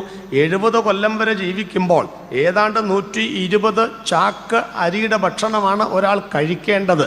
പക്ഷേ 50 കഴിഞ്ഞപ്പോഴേക്കും 120 കഴിഞ്ഞ് നിൽക്കുന്ന ആളുകളെയാണ് നമ്മൾ പൊതുവെ കണ്ടുകൊണ്ടിരിക്കുന്നത്. അതുകൊണ്ട് വല്ലാത്തൊരു കാലഘട്ടത്തിലാണ് ജീവിക്കുന്ന. ഭക്ഷണത്തോട് ഇത്രമാത്രം ആർത്തിയുള്ള ഒരു കാലഘട്ടം ഞാനെങ്ങും കണ്ടിട്ടില്ല. നിങ്ങൾ ശ്രദ്ധിച്ചു നോക്കിയ റോഡിലൊക്കെ ഒരു 5 മണി മുതൽ 8 മണി വരെയാണ് ഹോട്ടലുകളിൽ റെക്കോർഡ് വരുമാനങ്ങളെന്ന് അവർ പറയുന്നു. നമ്മുടെ വീട്ടിൽ ശാപ്പാടില്ലാത്തതുകൊണ്ടാണോ? ആണോ? അപ്പോൾ ഈ സമയത്ത് ഹോട്ടലിൽ കയറി 2 പൊറോട്ടയും ബീഫും കഴിച്ചു വെച്ചും വീട്ടിൽ വന്ന കഞ്ഞിയും കുടിക്കും. എന്നാ തീറ്റിയാന്ന് എനിക്കൊരു പിടുത്തവും കിട്ടുന്നില്ല. ബൈബിളിൽ പെരുവയറന്മാർ എന്നൊരു പദപ്രയോഗം രേഖപ്പെടുത്തിയിട്ടുണ്ട്. അതുപോലെ തന്നെ വയറിന് വേണ്ടിയുള്ള സുവിശേഷ വേല എന്ന പദങ്ങൾ നിങ്ങൾ പ്രത്യേകം ശ്രദ്ധിക്കണം. ഈ തീറ്റയിലേക്ക് നമ്മൾ മലക്കം മറിയുന്നത് കാണുമ്പോൾ ഞാൻ ഓർമ്മ വരുന്നത് അതിനോടാണ് ആളുകൾക്ക് ഭയങ്കര താല്പര്യം എന്നുള്ളതാണ്. പണ്ടൊരു കോളേജിൽ ഒരു പ്രൊഫസർ ചോദിച്ചു, മലയാളികളുടെ ഇടയിൽ പട്ടിണി കിടക്കുന്നവരാരെങ്കിലും ഉണ്ടോ? പിള്ളേർ പറഞ്ഞു, ആരുമില്ല സാർ, പട്ടിണി കിടക്കുന്നവരാരുമില്ല. അദ്ദേഹം പറഞ്ഞു, ഉണ്ട് മക്കളെ, എവിടാ? എൻ്റെ കൂടെ വാ. ഈ കല്യാണം നടക്കുന്ന സദസ്സുണ്ടല്ലോ, കല്യാണം അങ്ങോട്ട് കഴിഞ്ഞ് താലി കെട്ടലോ കൈപിടിപ്പിലേ കഴിഞ്ഞ് ഭക്ഷണശാല എന്നും പറഞ്ഞൊരു സ്ഥലമുണ്ട്. അവിടേക്ക് നിങ്ങൾ ചെന്ന് നോക്കണം. അപ്പോഴാണ് അതിൻ്റെ ഷട്ടർ തുറക്കുന്നതിന് മുൻപ് ഒരു നേരത്തെ ഭക്ഷണത്തിന് വേണ്ടി ലൈൻ നിൽക്കുന്ന, ഇടിച്ചു നിൽക്കുന്ന, പാൻറ്റും ഷർട്ടും ഇട്ട് ഇൻ ചെയ്ത് കോട്ടും ടൈയൊക്കെ കിട്ടി നിൽക്കുന്ന അന്തസ്സുള്ള കുടുംബത്തിൽ ജനിച്ചവർ ഒരു നേരത്തെ ഭക്ഷണത്തിന് വേണ്ടി ഇങ്ങനെ ക്യൂ നിൽക്കുന്ന ദയനീയമായ കാഴ്ച. ആ ഷട്ടർ അങ്ങോട്ട് തുറക്കുമ്പോഴേക്കും ഇടിച്ചു കയറുന്ന കാഴ്ച, ഇരിക്കുന്നവനെ വരെ മറിച്ചിട്ട് കസേര കയറുന്ന കാഴ്ച ഒക്കെ നമ്മൾ കാണേണ്ട കാര്യമാണ്. അതിലേറെ രസമെന്നറിയാമോ? കൈ കഴുകുന്നൊക്കെ നമുക്കിടെ ഒരു സാമാന്യ മര്യാദയാണ്. കൈ കഴുകിയില്ല എന്ന് കരുതി അങ്ങനെ ആകാശം ഇടിഞ്ഞ് ആടുമൊന്നുമില്ല. അപ്പം ഞാൻ പറയാറുണ്ട്, ഇവർ കൈ കഴുകാറില്ല. കാരണം ഞാൻ ഇന്നാൾ ചെന്നപ്പോൾ ഉണ്ടല്ലോ, ഒന്നാമത്തെ സദ്യ ഭംഗിയായിട്ട് നടക്കുകയാണ്. അപ്പം ഞാനാണ് ശിശുരം നടത്തി. ഞാൻ പറഞ്ഞു, എനിക്ക് നിലമ്പൂരാണ് സ്ഥലം, എനിക്ക് നെടുങ്ങാടപ്പള്ളി ചെല്ലണം. നിലമ്പൂരിൽ നിന്ന് 2 മണിക്ക് വണ്ടി വിട്ട നെടുങ്ങാടപ്പള്ളി ചെല്ലൂ. ഞാൻ പറഞ്ഞു, ഏതായാലും മറ്റൊരു പാസ്റ്റർ വണ്ടി ഓടിക്കുകയാണ്, വിട്ടോളാൻ പറഞ്ഞു. ഞാൻ പറഞ്ഞു, ഒരു നേരത്തെ ഭക്ഷണം കിട്ടിയിട്ട് പോകാൻ നേരം സ്ഥലമില്ല. അപ്പോഴാണ് ഒരാൾ ഇരിക്കുന്ന വന്നിച്ച് എന്നോട് ചോദിക്കുക, കഴിച്ച ആളാണ് കേട്ടോ, അയാൾ വെച്ചുകൂടെയാണ്, എവിടെയാ സാറേ കൈ കഴുകുന്നതെന്ന്. അപ്പോൾ എനിക്കൊരു കാര്യം മനസ്സിലായി, ഈ ഇരിക്കുന്ന ഒരെണ്ണം കൈ കഴുകിയിട്ടില്ല എന്നെനിക്ക് മനസ്സിലായി. നിങ്ങളോട് ചോദിച്ചിട്ടുണ്ട് ആളുകൾ? ഉണ്ട്. അതാ നിങ്ങൾ ചിരിക്കുന്നത്. ഈ കഴിച്ചവൻ വന്നേച്ചും എവിടാ വെള്ളം എന്ന് ചോദിക്കുമ്പം കൈ കഴുകിയച്ചല്ലേ നിങ്ങൾ കയറിയത് എന്ന് ചോദിക്കാൻ നമുക്ക് തോന്നാറില്ല. ആക്രാന്തം പിടിച്ചുള്ള തീറ്റയല്ലേ. മനുഷ്യന് ശാപ്പാട് അത്രയും ഉത്സാഹം നമുക്ക് ഇവിടെ ഉണ്ടോ? ഇല്ല. 6:30ക്കാണ് നമ്മുടെ ആത്മീക ആഹാരം ഇവിടെ വിളമ്പുന്നത്. 7:30 പ്രസംഗം തുടങ്ങുന്നത്. അതിന് 5 മിനിറ്റ് മുൻപൊക്കെ വന്നവരുണ്ട്. പക്ഷേ ഭക്ഷണശാലയിൽ ഇടിച്ചു കയറുന്നു, ഇവിടെ വളരെ മുടന്തി വരുന്നു. അപ്പം നമ്മുടെ താല്പര്യം ഏതിനോടാണ്? നിങ്ങൾ പറ, ഏതിനോട് താല്പര്യം? കർത്താവിൻ്റെ വചനം പറയുന്നതിന് പണ്ടത്തെ കാലത്തെക്കുറിച്ച് പറയുന്നത് എന്ത് തിന്നും, അങ്ങനല്ലേ? എന്ത് തിന്നും, എന്ത് കുടിക്കും, എന്ത് ഉടുക്കും, നിങ്ങൾ ശരീരത്തിനായിക്കൊണ്ടും ജീവനായിക്കൊണ്ടും നിങ്ങൾ വിചാരപ്പെടുന്നത് എന്ത് എന്ന് കർത്താവ് ചോദിച്ചിട്ടുണ്ട്. ശരിയാണ്, പണ്ട് കാലത്തൊക്കെ നമുക്കൊന്നും തിന്നാനില്ലാതിരുന്ന ഒരു കാലഘട്ടം നിങ്ങൾക്കധികം പേർക്കില്ലെങ്കിലും എനിക്കൊക്കെ ഉണ്ടായിരുന്നു. ഊരാളി ചേമ്പ് എന്ന് ചിലർ വിളിക്കുന്ന, കൊന്തവാഴ എന്ന് പണ്ടത്തെ നമ്മുടെ നാട്ടുകാർ വിളിക്കുന്ന ആ ചേമ്പൊക്കെ തിന്നാണ് ഞാൻ ചെറുപ്പത്തിലൊക്കെ വളർന്നു വന്നത്. സമഗ്ര ശിശു മാതൃ സംരക്ഷണ കേന്ദ്രത്തിലെ ഉപ്പുമാവും കുറുക്കുമൊക്കെ ആവോളം കഴിച്ചിട്ടാണ് പണ്ട് കാലത്തൊക്കെ ഞാനൊക്കെ വളർന്നിട്ടുള്ളത്. 4 മണിക്ക് സ്കൂൾ വിട്ടാൽ വീട്ടിൽ പോകാറില്ല. ഫുട്ബോൾ കളിക്ക് വേണ്ടി മുറ്റത്തിറങ്ങുകയാണ്, കാരണം കഴിക്കാനൊന്നുമില്ല. അപ്പോൾ അന്ന് ചിന്തിച്ചൊരു ചിന്തയാണ്, എന്ത് തിന്നും, അല്ലേ? ചോദ്യം, എന്ത് തിന്നും? തിന്നാനൊന്നുമില്ല, അതാണ് പറഞ്ഞത്. പക്ഷേ കാലം മാറിയില്ലേ? ഇന്ന് അങ്ങനെ ആരെങ്കിലും ചോദിക്കുന്നുണ്ടോ? സത്യം പറ, എന്ത് തിന്നും ആരും ചോദിക്കുന്നില്ല. ഇപ്പം ചോദിക്കുന്നത് ഏത് തിന്നും എന്നാണ് ചോദിക്കുന്നത്. കാരണം അപ്പന് പുട്ടും കടലയും, അമ്മയ്ക്ക് കഞ്ഞി, പിള്ളേർക്ക് നൂഡിൽസ്, അമ്മൂമ്മയ്ക്ക് പഴങ്കഞ്ഞി, ഇങ്ങനെയൊക്കെയാണ്. അപ്പോൾ പണ്ട് കാലത്ത് ചോദിച്ചു എന്ത് തിന്നും, ഇപ്പം എന്ത് ചോദിക്കുന്നു? ഏത് തിന്നും. ഞാൻ ഏത് തിന്നും എന്ന് ചോദിച്ചിട്ടും ചില ആളുകൾ മസിൽ പിടിച്ച് ഒന്ന് ചിരിക്കോലും ചെയ്യാതെ ഇരിക്കുകയാണ്. അവർ ചിന്തിച്ചുകൊണ്ടിരിക്കുകയാണ്. എന്താ അവർ ചിന്തിക്കുന്നത്? എങ്ങനെ തിന്നും എന്നോർത്തിട്ടാണ്. എന്ന് പറഞ്ഞാൽ അങ്ങനെയും കൂടെ ഒരു അസുഖമുണ്ട്, മനസ്സിലായില്ലേ? പെട്ടെന്നൊരു തലകറക്കം അടുത്തുകൊണ്ട് ചെല്ലുന്നു. ഒരു പെങ്കൊച്ച് ഇങ്ങനെ സൈക്കിൾ ട്യൂബിലെ വട്ടം കഴിച്ച് 4 വീച്ചിമ്പിച്ച് പറഞ്ഞു 367. ഇല്ല മക്കളെ, അടുത്ത ഇടവത്തിൽ എനിക്ക് 64 ആകത്തുള്ളൂ, വയസ്സല്ല, ഷുഗറും പ്രഷറും കീറിപ്പോയ കാര്യമാണ് ഈ പറഞ്ഞത്. അതുകൊണ്ട് ഇനി മണ്ണിൽ നിന്നുള്ള യാതൊരു ഫുഡും കഴിക്കണ്ട. മലയപ്പുലയന മാടത്തിൻ മുറ്റത്ത് മഴ വന്ന നാളൊരു വാഴ നട്ടു, മനതാരിൽ ആശകൾ പോലതിൽ ഓരോരോ മരതകക്കൂമ്പ് പൊടിച്ചു വന്നു. കേട്ടിട്ടുണ്ടോ? ഉണ്ട്. ചിലർ സങ്കീർത്തനം നോക്കുന്നു. സങ്കീർത്തനം സദൃശവാക്യമൊന്നുമല്ല, അത് ചങ്ങമ്പുഴയുടെ വാഴക്കൊലയാണ്. അപ്പോൾ അതിനകത്തുണ്ടായിരുന്ന ആ വാഴക്കൊല ചരിത്രമൊക്കെ അറിയാമല്ലോ. ഒരു അപ്പച്ചൻ പണ്ട് രാസവളം ഒന്നും ഇടാതെ ജൈവവളം മാത്രം ഇട്ട് ഒരു വാഴക്കൊല ഇങ്ങനെ മൂത്ത് ചാക്കിനകത്ത് കെട്ടിവെച്ച് ഇങ്ങനെ മനസ്സുകൊണ്ട് പറഞ്ഞു, ഇതിൻ്റെ ആദ്യത്തെ പഴം ഉദ്ഘാടന കർമ്മം ഞാൻ തിന്നും, ഇത് അന്നമ്മയ്ക്ക് കൊടുക്കുകയില്ല. കാരണം ഏദൻ തോട്ടം മുതൽ ഇന്ന് വരെ ആദ്യത്തെ തീറ്റ പെണ്ണുങ്ങളാണ്. സത്യമാണ് ഈ പറയുന്നതൊക്കെ. അവർ ഉണ്ടാക്കുമ്പോഴേ തിന്നു തുടങ്ങും. നിങ്ങൾക്കറിയാമല്ലോ, ഒരു വലിയ ചക്ക വെട്ടി ഒരുക്കുമ്പോഴേ 4ൽ 3 കാരണം വണ്ണം കൂടിയ ചവണയൊക്കെ അവർ കളയേല, തിന്നുകൊണ്ടാണ് അവർ ഒരുക്കിയെടുക്കുന്നത്. എൻ്റെ ഭാര്യനെയും കൂടെ കൂട്ടിക്കോ, അപ്പോൾ അതൊക്കെ എനിക്ക് വ്യക്തമായിട്ട് അറിയാമല്ലോ. പിന്നെ വെന്തോ എന്ന് നോക്കാൻ അടപ്പ് നോക്കി 4 കഷ്ണം കടിക്കും. കടിച്ചത് പിന്നെ ഇടാൻ പറ്റുകയില്ലാത്തതുകൊണ്ട് അതങ്ങോട്ട് തിന്നും. അപ്പോൾ 2ആയി, 3ൽ 2ആയി. കടുക് വറുക്കുമ്പോൾ 2ൽ 1ആയി. ആ 1ആണ് നമുക്ക് കൊണ്ട് തരുന്നത്. അപ്പോൾ നമ്മൾ പറഞ്ഞു, നെയ്യും കൂടി ഇരിക്കുക. വേണ്ട, അച്ചായൻ തിന്നിട്ട് ബാക്കിയുണ്ടെങ്കിൽ മതി. എന്നാ കാര്യം? അത് മടലടക്കം പച്ചക്ക് തിന്നിച്ചിരിക്കുകയാണ്. രാത്രിയൊക്കെ എൻ്റെ ഭാര്യ കിടക്കുമ്പോൾ അയ്യോ എന്നാ കാര്യം? ഈ പച്ചച്ചക്ക തിന്നിട്ടോ വയറുവേദന എടുത്തിട്ടാണ്.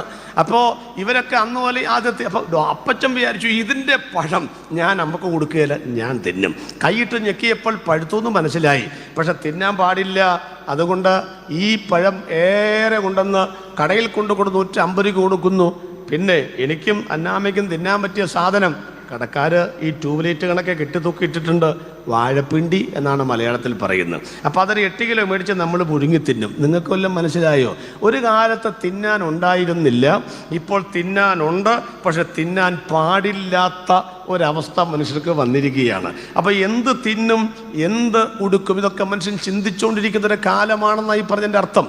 തീറ്റയ്ക്കും കുടിക്കും അമിതമായ പ്രാധാന്യം കൊടുക്കുന്ന ഈ തലമുറകൾ, വീട്ടിനകത്തുള്ള ഭക്ഷണം വേണ്ടാത്ത ഈ തലമുറകൾ, ആത്മീക ആഹാരത്തോട് വിരക്തി കാണിക്കുന്ന ഈ തലമുറകൾ നിങ്ങൾ മനസ്സിലാക്കണം. അതുകൊണ്ട് ആത്മീക രംഗത്ത്, പള്ളിക്കകത്ത്, കൂട്ടായ്മയ്ക്കകത്ത് ഒരു ഭക്ഷണം കഴിക്കുന്ന ആ ഒരു ആവേശത്തോടെ ചെന്നിരിക്കുന്നു, ഇല കിട്ടുന്നു, തുടച്ചു കളയുന്നു, ഉപ്പ് മേടിക്കുന്നു, അതൊക്കെ ചെയ്യുന്നത് പോലെ ആ ഒരു താല്പര്യം നിങ്ങൾക്കില്ലെങ്കിൽ മനസ്സിലാക്കണം. പുറമേയുള്ള ഭക്ഷണശീലങ്ങൾ കൊണ്ടൊക്കെ വന്ന സംഭവങ്ങളൊക്കെ നിങ്ങൾക്ക് അറിയാമല്ലോ എന്ന് മനസ്സിലാക്കണം.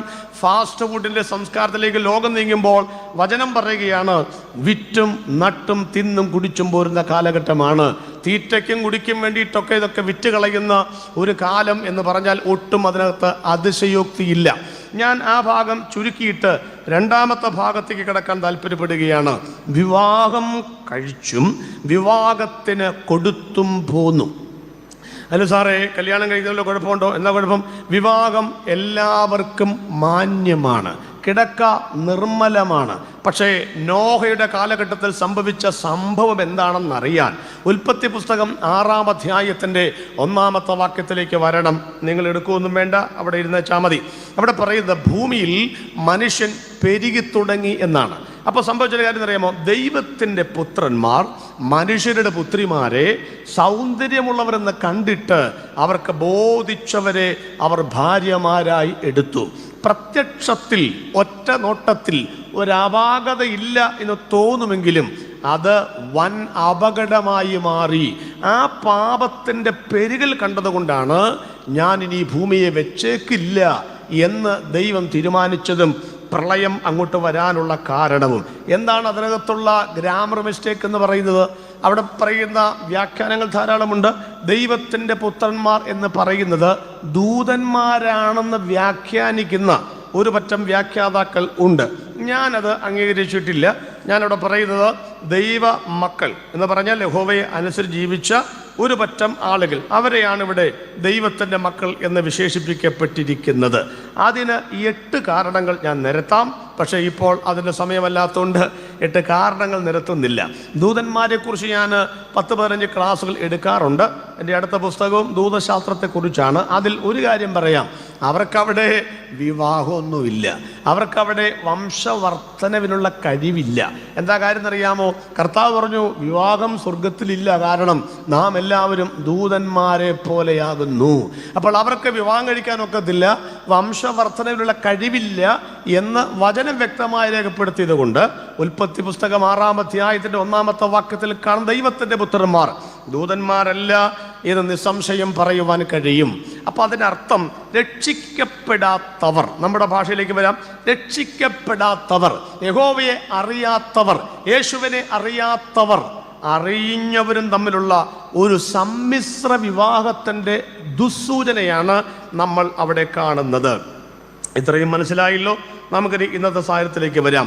ഞാൻ വളരെ വേദനയോടെ പറയട്ടെ പ്രിയപ്പെട്ടവരെ, ഒരു ഉളുപ്പുമില്ലാതെ, ഒരു സങ്കോചവുമില്ലാതെ നമ്മൾ ആർക്കൊക്കെ വേണ്ടിയിട്ട് എന്തൊക്കെ വേണ്ടി നമ്മൾ പ്രാർത്ഥിച്ചോ അതെല്ലാം അപ്പാടെ തള്ളിക്കളഞ്ഞുകൊണ്ട് ഞാൻ പറയുന്ന വാക്കുകൾ കഠിനമായി പോയെങ്കിൽ നിങ്ങൾ സദയം ക്ഷമിക്കുക.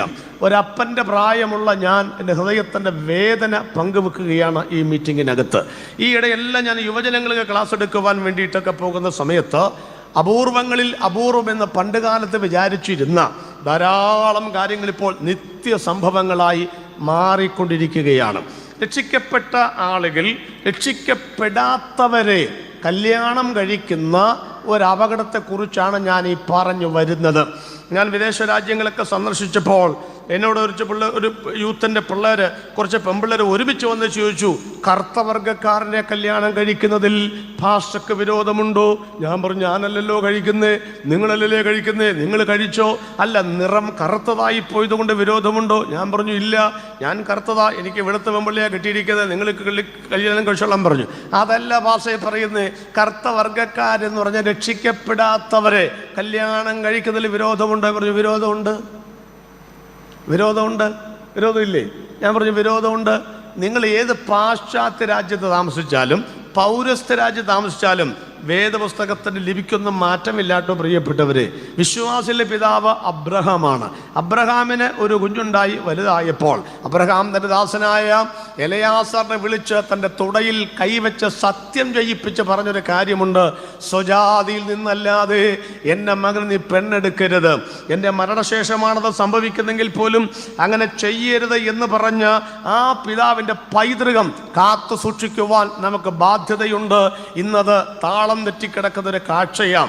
ഒരു പെങ്കച്ചനോട് പറഞ്ഞു, അല്ല സാറേ, നീ രക്ഷിക്കപ്പെടാത്തവനെ പ്രേമിച്ചാൽ എന്നാ കുഴപ്പം? ഈ പെരിയൽ ബൈബിൾ കോളേജിൽ ഞാനൊരിക്കൽ യുവജനങ്ങൾ ക്ലാസ് എടുക്കാൻ വന്നു. വിഷയം ഇതായിരുന്നു, ലവ് മാരേജോ അറേഞ്ച്ഡ് മാരേജോ. സാധാരണ ഉച്ചയാകുമ്പോഴേക്കൊക്കെ ഉച്ച കഴിഞ്ഞത്തെ ക്ലാസ്സിൻ്റെ വിഷയം കേൾക്കും, ഭാരത സുവിശേഷീകരണം, പിന്നെ ഫാമിലി, എല്ലാ പിള്ളേരും ഉച്ചത്തെ ഊണ് ഞങ്ങൾ പോവുക ചെയ്യുന്നത്. ഞാൻ ഉച്ചയ്ക്കൊരു വിഷയം പറഞ്ഞു, ഇന്ന് ഉച്ച കഴിഞ്ഞ് ലവ് മാരേജോ അറേഞ്ച്ഡ് മാരേജോ. ദൈവമേ, ഒരെണ്ണം വീട്ടിൽ പോയിട്ടില്ല. സംഗതി ഫുൾ കോറമാ. അപ്പം തന്നെ കാര്യം മനസ്സിലായല്ലോ, മിക്കവാറും കെടുതികളിൽ ഒത്തിരി എണ്ണം പെട്ട് കിടക്കുന്നുണ്ട്.